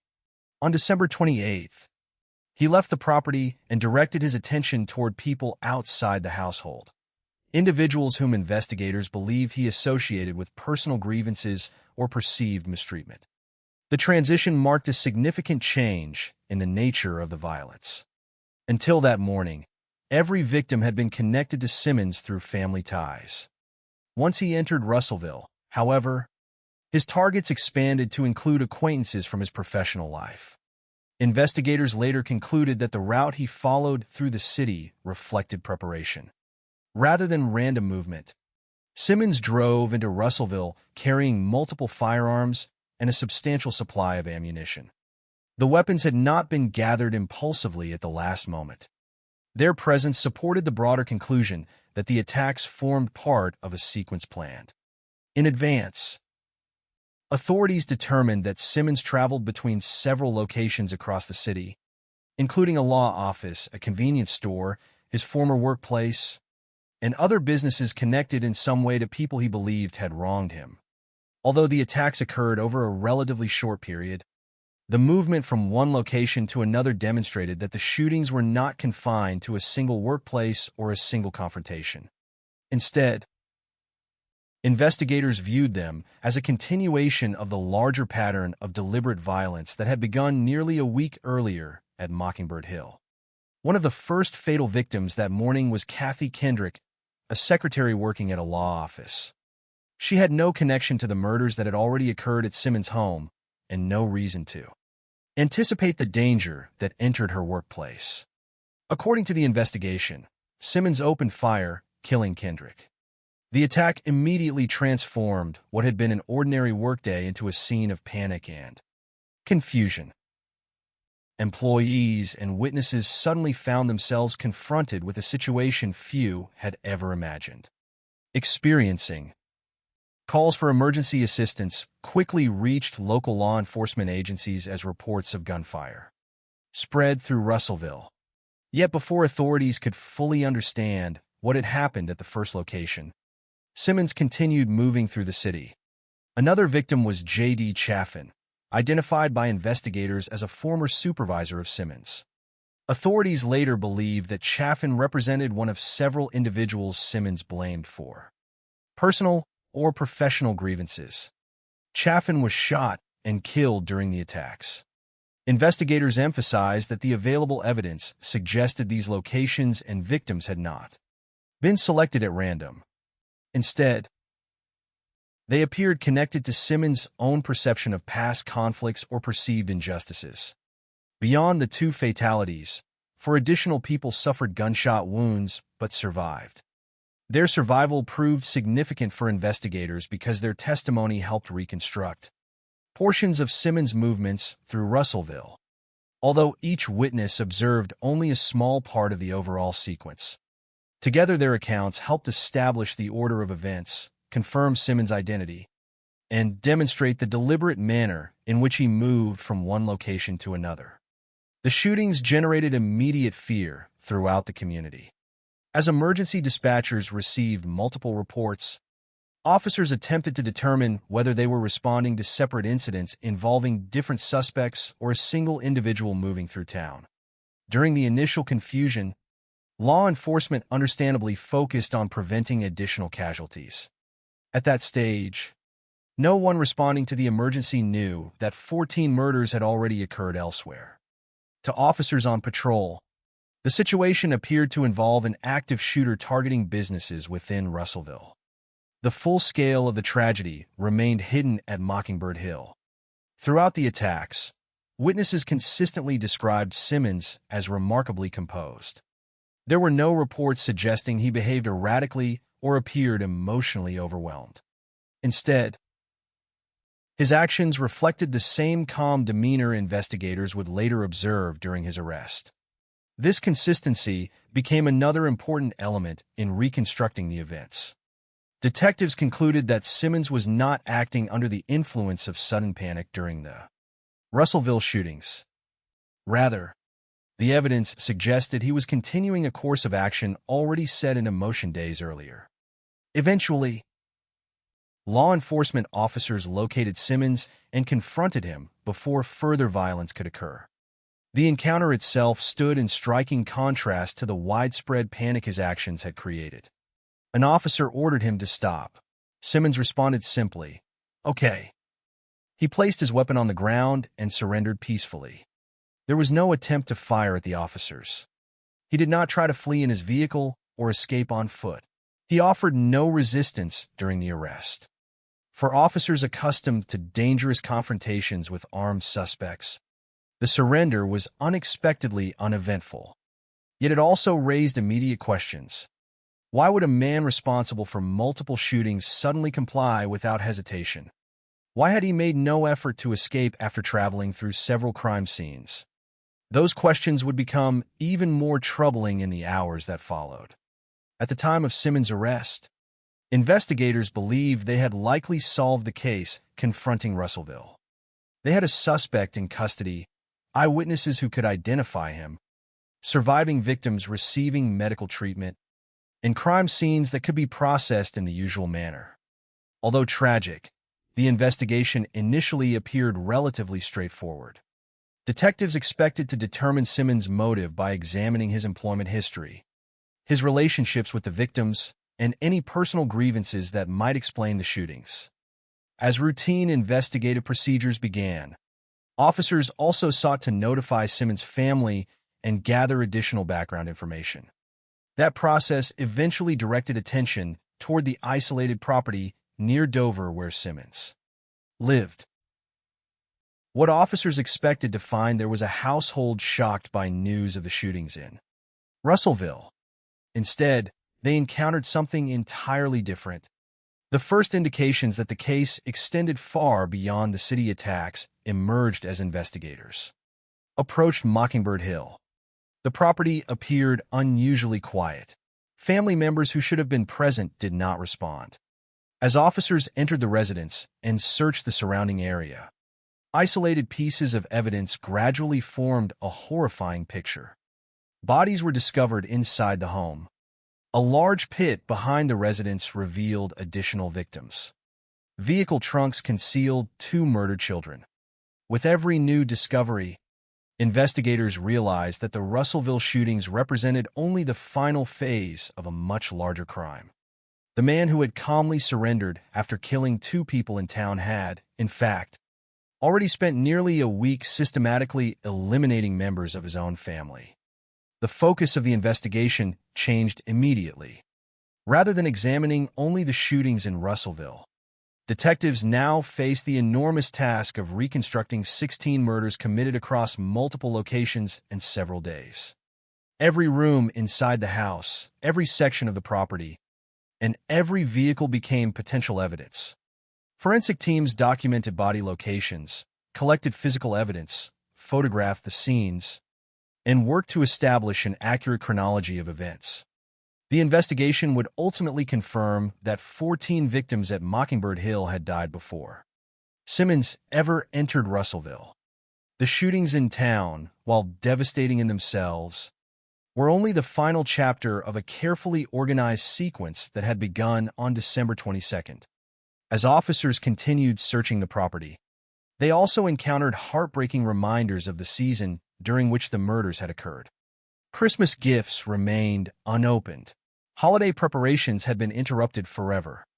The contrast between familiar symbols of celebration and the violence hidden within the home left a lasting impression on those responsible for documenting the scene.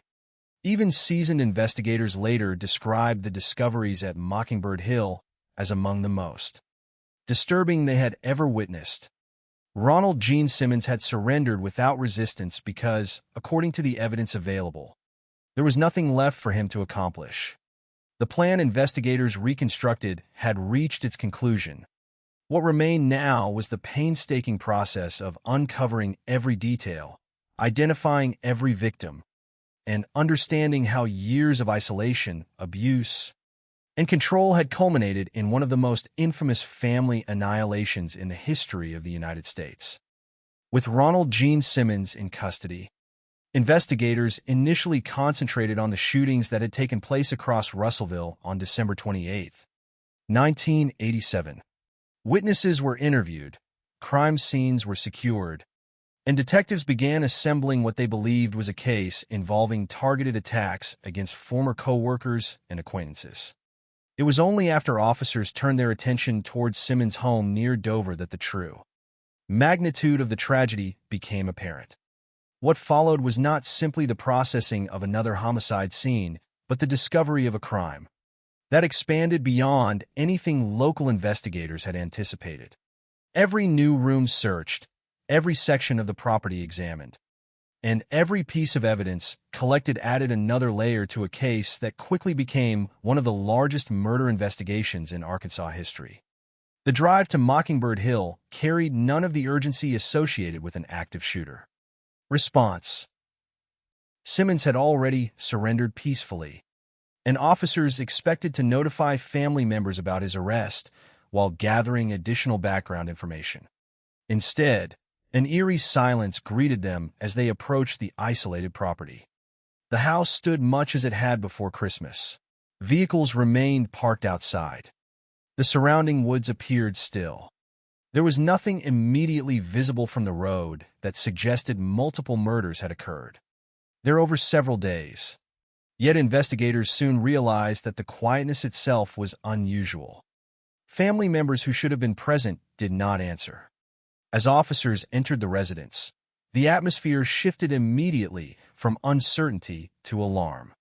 Inside the home, investigators began locating victims. Some bodies remained where Simmons had left them, while others had been covered with blankets or clothing. Rather than indicating an effort to hide every victim completely, these coverings appeared to reflect Simmons' deliberate handling of the bodies after death. Detectives carefully documented each location before moving anything. Every room became part of an enormous forensic record. Photographs were taken from multiple angles. Measurements were recorded. Physical evidence was preserved with the understanding that every detail would later be examined in court. The investigation demanded patience. Although Simmons had already been arrested, authorities needed to establish exactly how each victim had died, when the killings had occurred, and whether the evidence supported the timeline they were beginning to assemble. As officers expanded their search beyond the interior of the residence, attention turned toward the large pit behind the house. Investigators had no way of knowing, before excavation began, exactly what they would find beneath the disturbed soil. The pit itself immediately attracted interest because it appeared relatively fresh. As recovery efforts proceeded, officers uncovered body after body. In total, 7 victims were recovered from the burial site. Each recovery deepened the realization that the Russellville shootings represented only a fraction of the overall crime. The pit itself became one of the defining features of the investigation. Detectives learned that Simmons had instructed members of his own family to dig it weeks earlier, explaining that it would serve as an outdoor toilet. Instead, investigators concluded the excavation had been prepared as a mass grave long before the first murder occurred. That finding strongly reinforced their belief that the killings had been planned well in advance. The burial site was not created after the murders in an attempt to conceal evidence. It already existed before the violence began. This sequence became one of the clearest indicators of premeditation available to prosecutors. Yet the discoveries at Mockingbird Hill were still not complete. During the search of the property, investigators also examined vehicles parked outside the residence. Inside the trunks of 2 separate cars, they made another heartbreaking discovery. The bodies of 2 very young children had been concealed there. Authorities identified them as the toddlers killed on December 26th after arriving with their parents for what they believed would be a family Christmas gathering. Their placement inside separate vehicle trunks demonstrated once again that Simmons had deliberately moved victims after death rather than leaving them where the killings occurred. By the time the search concluded, investigators had accounted for 14 family members who had been murdered before Simmons drove into Russellville. The victims represented 3 generations of one family. Among them were Rebecca Simmons, Ronald's wife, Gene Simmons Jr., William Simmons II, Sheila McNulty, Dennis McNulty, Renata Simmons, Loretta, Eddie, Marianne, Becky, Barbara, Sylvia, Michael, and William's young son. Each name represented not merely a victim in a criminal investigation, but an individual whose life ended inside what should have been the safest place imaginable, a family home during the Christmas season. As the recovery operation continued, investigators noticed details that underscored the devastating contrast between the holiday atmosphere and the violence that had occurred. Christmas presents remained unopened. Some gifts had been carefully wrapped before the killings began. Decorations associated with the season were still present throughout the property. The evidence suggested that Simmons had completed ordinary holiday preparations while simultaneously organizing the murders. For detectives and forensic personnel, these reminders of Christmas made the crime scene especially difficult to process emotionally. Although professional training required objectivity, Many later acknowledged that the combination of holiday traditions and systematic violence left a lasting impression. The task facing investigators extended beyond recovering bodies. They also needed to reconstruct an accurate timeline covering nearly an entire week. Medical examinations, forensic evidence, and the condition of the crime scenes allowed authorities to determine that the killings had begun on December 22nd. Rebecca Simmons was identified as the first victim, followed by Gene Simmons Jr. and 3-year-old Barbara. Later that same day, after the younger children returned home from school for Christmas vacation, Loretta, Eddie, Marianne, and Becky were killed. The investigation then established a pause lasting several days before the remaining relatives arrived on December 26th. William Simmons II, his wife Renata, and their young son became the next victims. Later that day, Sheila McNulty, Dennis McNulty, Sylvia, and Michael were also murdered. Only after completing the killings at Mockingbird Hill did Simmons leave the property and carry out the shootings in Russellville on December 28th. This carefully reconstructed sequence became essential to the prosecution because it demonstrated that the murders occurred in distinct phases rather than during a single uncontrollable outburst. Another important aspect of the investigation involved confirming the identities and relationships of every victim. During this process, authorities revisited earlier allegations concerning Simmons' abuse of Sheila McNulty. DNA testing conducted as part of the investigation confirmed that Sylvia, officially known as Sheila's daughter, was also Ronald Gene Simmons' biological child. This scientific finding corroborated previous accusations of incest and established another documented element of the family's long history of abuse. Investigators treated this evidence not as a separate sensational discovery, but as part of the broader understanding of the environment that had existed inside the Simmons household for years. It illustrated that the violence culminating in the murders had been preceded by prolonged sexual abuse and coercive control. As evidence accumulated, detectives also reviewed Simmons' actions during the days between the murders. Witness statements confirmed that he had visited public places, collected Christmas gifts, gone to a bar, and behaved calmly despite the bodies remaining on his property. These observations aligned with the physical evidence found at Mockingbird Hill. Investigators concluded that Simmons had made no meaningful effort to flee or destroy the crime scenes. Instead, his behavior suggested that he believed his plan had been completed exactly as intended. The investigation therefore shifted from identifying an unknown offender to documenting every aspect of a crime whose perpetrator had already admitted his presence through peaceful surrender. By the conclusion of the forensic examination, authorities possessed overwhelming physical evidence connecting Ronald Gene Simmons to the murders. Firearms, body locations, forensic findings, witness testimony, and the carefully reconstructed timeline all pointed to the same conclusion. The challenge ahead no longer centered on solving the mystery of who committed the crimes. Instead, prosecutors faced the task of presenting a case that accurately reflected the extraordinary scale of the tragedy while ensuring that each victim received individual recognition within the judicial process. Because the murders had occurred in different locations and involved separate groups of victims, the legal proceedings would ultimately require multiple prosecutions. Those trials would not only determine Simmons' punishment, but would also reveal, in painstaking detail, the years of abuse, isolation, and calculated preparation that culminated in one of the most devastating family annihilations ever recorded in the United States. The investigation into Ronald Gene Simmons had uncovered the full scale of the tragedy, but the discovery of evidence was only the beginning. Once authorities completed the recovery of the victims and reconstructed the timeline, the focus shifted toward a different challenge, transforming the overwhelming amount of evidence into a legal case that could explain exactly what happened at Mockingbird Hill and in Russellville. Prosecutors were not dealing with a single murder scene or a single moment of violence. They were dealing with a series of killings committed across several days, involving 14 members of Simmons' own family and 2 additional victims outside the family. Each victim required individual attention, each crime scene required separate documentation, and each piece of evidence had to establish how Ronald Gene Simmons planned and carried out the massacre. From the beginning, Simmons' own behavior after his arrest became one of the most unusual aspects of the case. Unlike many defendants facing accusations of multiple murders, he did not attempt to create confusion about his involvement.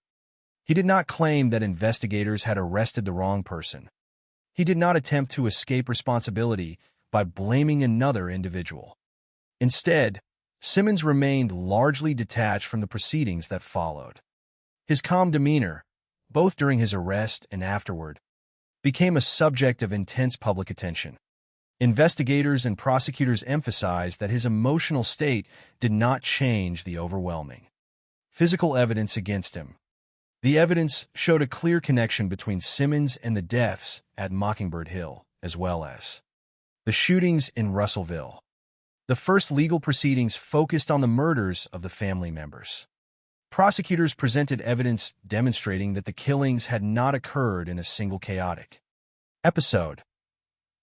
Instead, they described a sequence that began on December 22nd, continued through December 26th, and ended with the Russellville attacks on December 28th. The timeline became central to the prosecution's argument because it showed planning and preparation. The existence of the burial pit behind the home was particularly important. Investigators argued that the pit proved Simmons had prepared for the killings before they occurred. It was not an improvised attempt to conceal bodies after a sudden act of violence. It had been created weeks earlier under a false explanation given to family members. The prosecution also presented evidence concerning Simmons' behavior during the days between the murders. Witnesses and investigators described how he continued ordinary activities while the bodies of his relatives remained hidden on the property. He collected Christmas gifts, visited a bar, watched television, and remained at the home rather than attempting to flee. Prosecutors argued that this behavior demonstrated awareness and control rather than confusion or temporary loss of judgment. The defense, however, faced an extremely difficult position. The amount of physical evidence was overwhelming. The victims had been found at Simmons' residence. Witnesses placed him at the Russellville shootings. He had surrendered with firearms in his possession. There was little opportunity to dispute the central facts of the case. The legal questions therefore focused less on whether Simmons had committed the crimes and more on the consequences that should follow. Another major issue examined during the proceedings was Simmons' mental state. Given the extraordinary nature of the murders, questions naturally arose about whether he was legally responsible for his actions. Mental health evaluations were conducted, and experts examined his behavior, history, and statements. The conclusion reached by authorities was that Simmons was competent to stand trial and capable of understanding the charges against him. While experts recognized troubling aspects of his personality and behavior, there was no official determination that he lacked the ability to distinguish right from wrong at the time of the murders. This distinction was critical under the legal system. A person can display severe psychological problems or disturbing personality traits while still being legally responsible for criminal actions. In Simmons' case, the court determined that he met the standard required to face prosecution. Throughout the proceedings, the victims remained at the center of the case. Prosecutors described not only the number of people killed, but the relationships that connected them to Simmons. They were not anonymous victims. They were his wife, his children, his grandchildren, and his son-in-law. They were people who had entered his home, believing they were participating in a family gathering.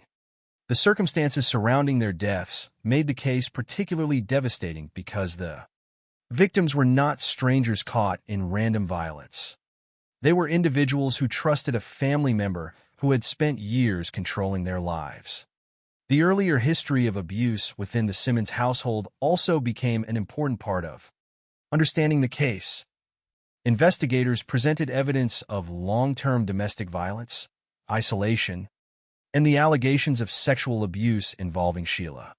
The The confirmation that Sylvia was Simmons' biological daughter highlighted the extent of the abuse that had existed before the murders. These details did not serve as a justification for the killings, but they provided important context about the environment in which the family had lived. They showed that the massacre did not emerge from an otherwise peaceful household. Instead, it represented the final act in a pattern of domination and harm that had continued for years. Simmons was eventually convicted in separate proceedings related to the family murders and the Russellville killings. The separate cases reflected the different locations and victims involved. In both instances, the evidence presented by prosecutors established his responsibility for the crimes. He received multiple death sentences. Unlike many defendants sentenced to death, Simmons did not pursue extensive appeals. He reportedly chose not to challenge the punishment imposed upon him. His decision was another unusual element of a case already filled with disturbing contradictions. While many convicted individuals spend years fighting their sentences through the appeals process, Simmons accepted the outcome. The legal process moved forward toward execution. On June 25, 1990, Ronald Gene Simmons was executed by lethal injection in Arkansas. His execution was historically significant because he became the first person executed using that method in the state. The procedure marked the end of a case that had shocked Arkansas and gained national attention. Yet the execution did not erase the questions left behind. The punishment answered the legal consequences of Simmons' actions, but it could not restore the lives lost or fully explain the forces that led to the massacre. In the years after the case, criminologists and investigators continued examining the Simmons murders as an example of family annihilation, a category of crime involving the destruction of an entire family by one member.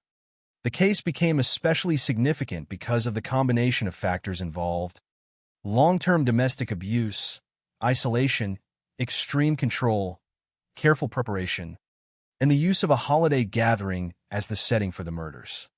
Researchers studying such crimes often look for warning signs, patterns of behavior, and missed opportunities for intervention. The Simmons case remains a painful example of how hidden abuse can continue for years when victims are isolated from outside support. The final image left by the trial was not simply that of a convicted murderer receiving a sentence. It was the image of a family whose lives had been permanently altered by years of hidden suffering. The legal system was able to identify the offender, establish responsibility, and impose punishment. But the deeper question surrounding the case: how such control could exist for so long, how abuse could remain hidden, and how a family gathering could become the setting for tragedy, remained subjects of reflection long after the courtroom proceedings ended. Ronald Gene Simmons entered history not because of a single moment of violence, but because of the deliberate path that led there. His actions across December 1987 represented the final stage of a much longer story, one defined by secrecy, fear, and the devastating consequences of unchecked abuse. The aftermath of the massacre served as a reminder that behind every statistic were individual lives, parents, children, and grandchildren whose futures ended during what should have been a season of family and celebration. The aftermath of the Ronald Gene Simmons family massacre extended far beyond the courtroom and the execution of the offender. Although the legal process eventually reached its conclusion, the questions raised by the case continued to influence discussions about family violence, domestic control, and the warning signs that can exist before a family annihilation occurs. The tragedy at Mockingbird Hill was not only defined by the number of victims, but also by the years of circumstances that existed before the murders. 14 members of one family were killed by someone who had spent decades as a husband, father, and grandfather. The investigation revealed that the massacre was not an isolated explosion of violence appearing without warning. Instead, it emerged after years of control, intimidation, isolation, and abuse that had remained largely hidden from the outside world. For the communities affected by the crime, The discovery of what had happened at the Simmons property created a sense of disbelief. The shootings in Russellville had already been shocking, but the revelation that those attacks followed the destruction of Simmons' own family transformed the case into something far more disturbing. Residents who had followed the initial reports suddenly learned that the man taken into custody was responsible not only for 2 deaths in town, but also for the loss of nearly his entire family. The scale of the crime was almost impossible to comprehend. A family that had appeared isolated but ordinary from a distance had become the center of one of the most devastating criminal investigations in Arkansas history. The victims were remembered not as numbers, but as individuals whose lives had been interrupted. Rebecca "Becky" Simmons had spent decades as Simmons' wife. Gene Simmons Jr. was his son. William Simmons II and Sheila McNulty were his adult children who had created families of their own. Dennis McNulty and Renata Simmons were spouses who entered the property expecting a holiday gathering. The younger victims represented an especially painful part of the tragedy. Barbara, Sylvia, Michael, and William's 20-month-old son were children whose lives ended before they had the opportunity to grow into adulthood. The loss affected multiple generations simultaneously. Parents lost children. Children lost their futures. Entire family branches disappeared within days. One of the most significant aspects of the case was the way it exposed the hidden nature of domestic abuse. Before December 1987, the Simmons household had existed largely beyond public view. The isolation of Mockingbird Hill allowed Simmons to maintain control over the people living there. The absence of regular outside contact meant that many warning signs never reached authorities or community members. The family's limited interaction with neighbors and the lack of a telephone at the property created additional barriers between the household and potential sources of assistance. The investigation revealed that the violence did not begin with the murders. Evidence collected afterward showed a long history of intimidation and abuse. The allegations involving Sheila demonstrated that the harm within the family extended beyond physical violence. The confirmation that Simmons was Sylvia's biological father exposed years of sexual abuse and added another layer of tragedy to the case. These discoveries changed the way many people viewed the massacre. It was no longer only a story about a man who suddenly committed multiple murders. It became a story about a family living under the influence of a controlling individual whose behavior had escalated over time. For experts studying violent crime, the Simmons case became an important example of family annihilation. These crimes are different from many other forms of homicide because the offender and victims are connected by intimate relationships. The person responsible is often someone who is expected to provide safety rather than danger. In the Simmons case, the setting itself intensified the horror. The murders occurred during the Christmas season, a time traditionally associated with family gatherings, forgiveness, and celebration. Simmons used that expectation of reunion as part of the circumstances that allowed him to bring many victims together. The holiday gathering became not a moment of connection, but the final stage of a carefully planned act of destruction. Another aspect that continued to draw attention was Simmons' behavior after the killings. Many investigators and observers found his actions particularly disturbing because he did not behave like someone attempting to escape the consequences of a crime. After murdering 14 family members, he continued daily activities, visited public places, collected Christmas gifts, and remained at the property until leaving for Russellville. Even after the shootings, he surrendered without resistance when confronted by police. This pattern contributed to the image of Simmons as someone who remained focused and deliberate throughout the entire sequence of events. It also reinforced investigators' conclusion that the murders were planned rather than the result of a sudden emotional breakdown. The case also raised difficult questions about missed opportunities for intervention.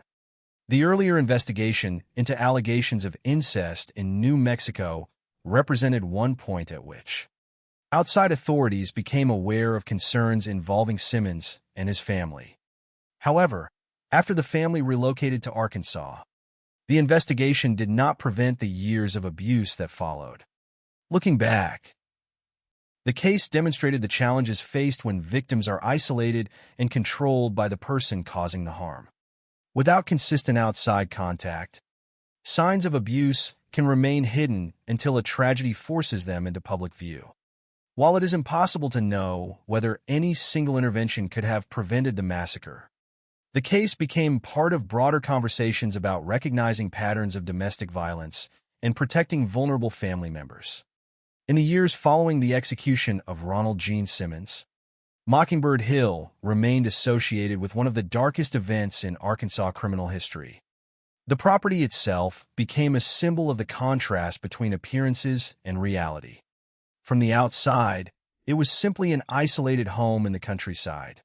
Behind those walls, however, investigators discovered evidence of years of suffering that had remained concealed. The case served as a reminder that the absence of visible conflict does not always mean the absence of danger.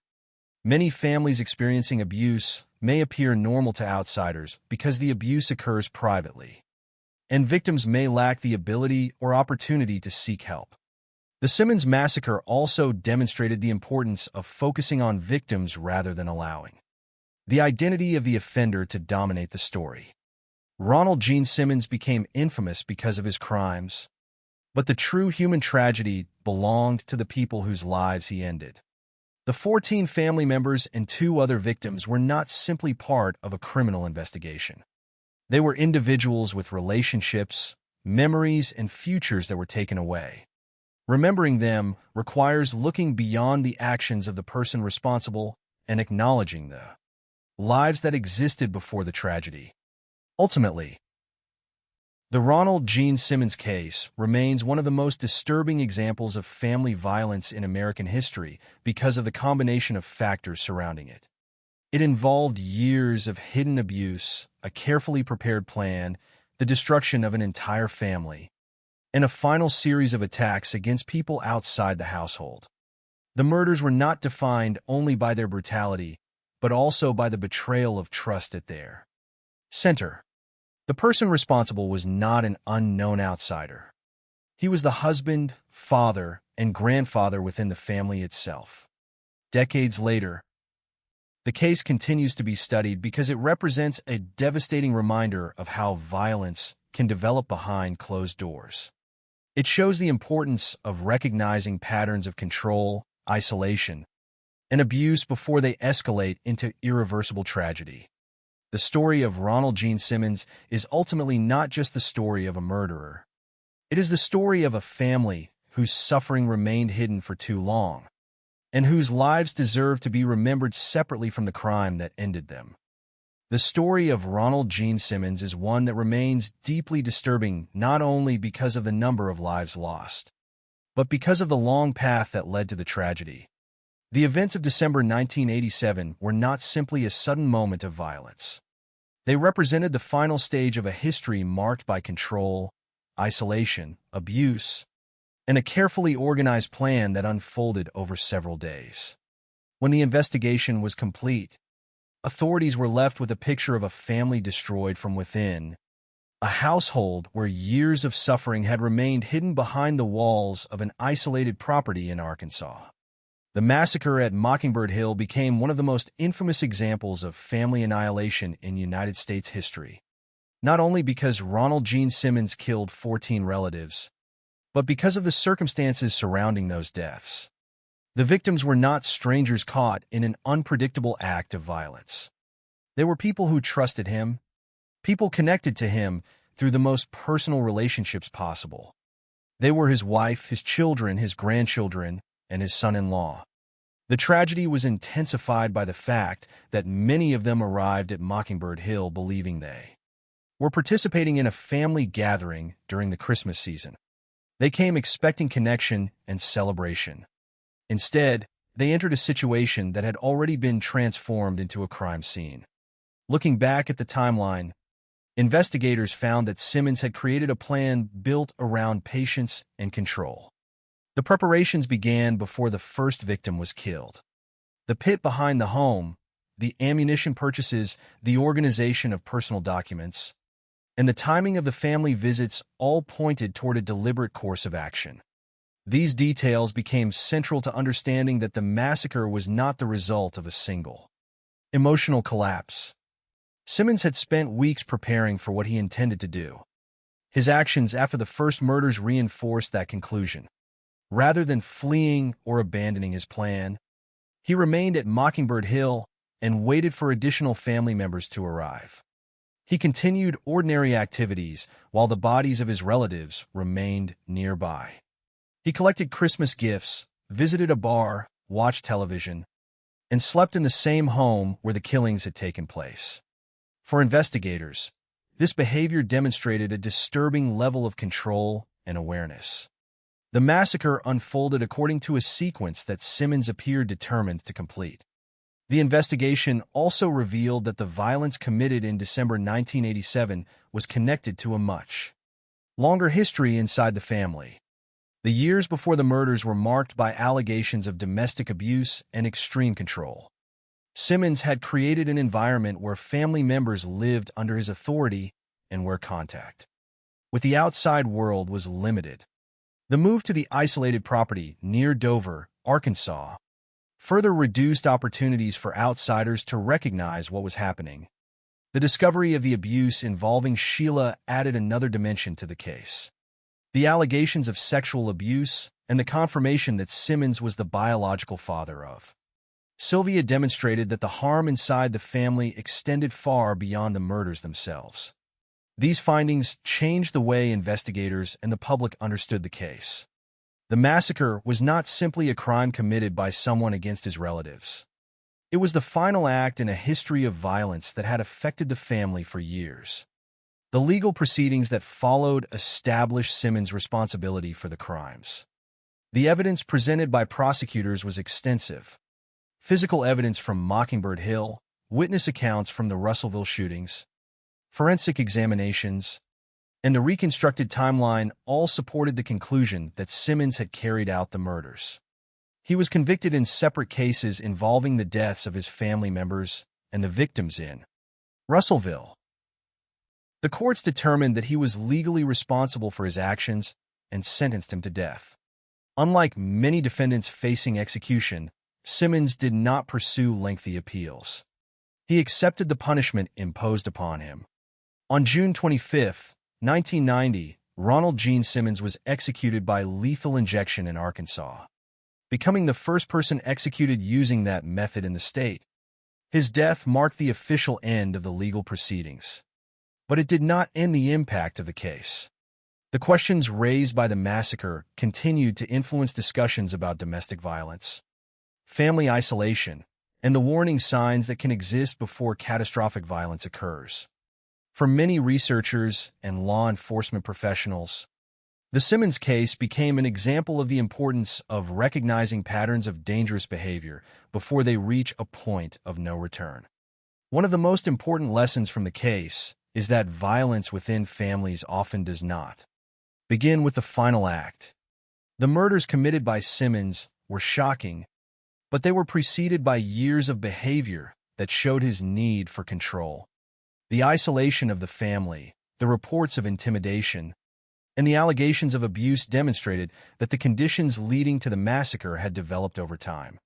The case illustrated how difficult it can be for victims of family violence to escape situations where the person causing harm is also the person controlling their environment. It also demonstrated the importance of outside connections and support systems. Families who are separated from friends, neighbors, and institutions may have fewer opportunities for others to recognize warning signs or provide assistance. The Simmons property represented a physical example of this isolation. Behind the fences and away from the surrounding community, a family struggled with circumstances that remained hidden until the tragedy occurred. Decades later, the name Ronald Gene Simmons remains associated with one of the darkest criminal cases in Arkansas history. However, the lasting significance of the case should not be measured only by the actions of the offender. The most important part of the story belongs to the victims. Each person who died at Mockingbird Hill had an identity beyond the circumstances of their death. They were family members, parents, children, and grandchildren. They had relationships, memories, and lives that existed before the tragedy. Remembering the case responsibly means recognizing their humanity rather than allowing the actions of the person who killed them to define their entire story. The Simmons massacre also serves as a reminder that the appearance of a normal family life can sometimes hide serious problems. From the outside, the household may have appeared simply private and isolated. The reality uncovered by investigators was far more complicated. Behind closed doors, years of abuse and control created an environment where victims had limited ability to challenge the person responsible. The tragedy demonstrated the devastating consequences that can occur when warning signs are overlooked or remain hidden. Ultimately, the story of Ronald Gene Simmons is not only a story about a criminal act.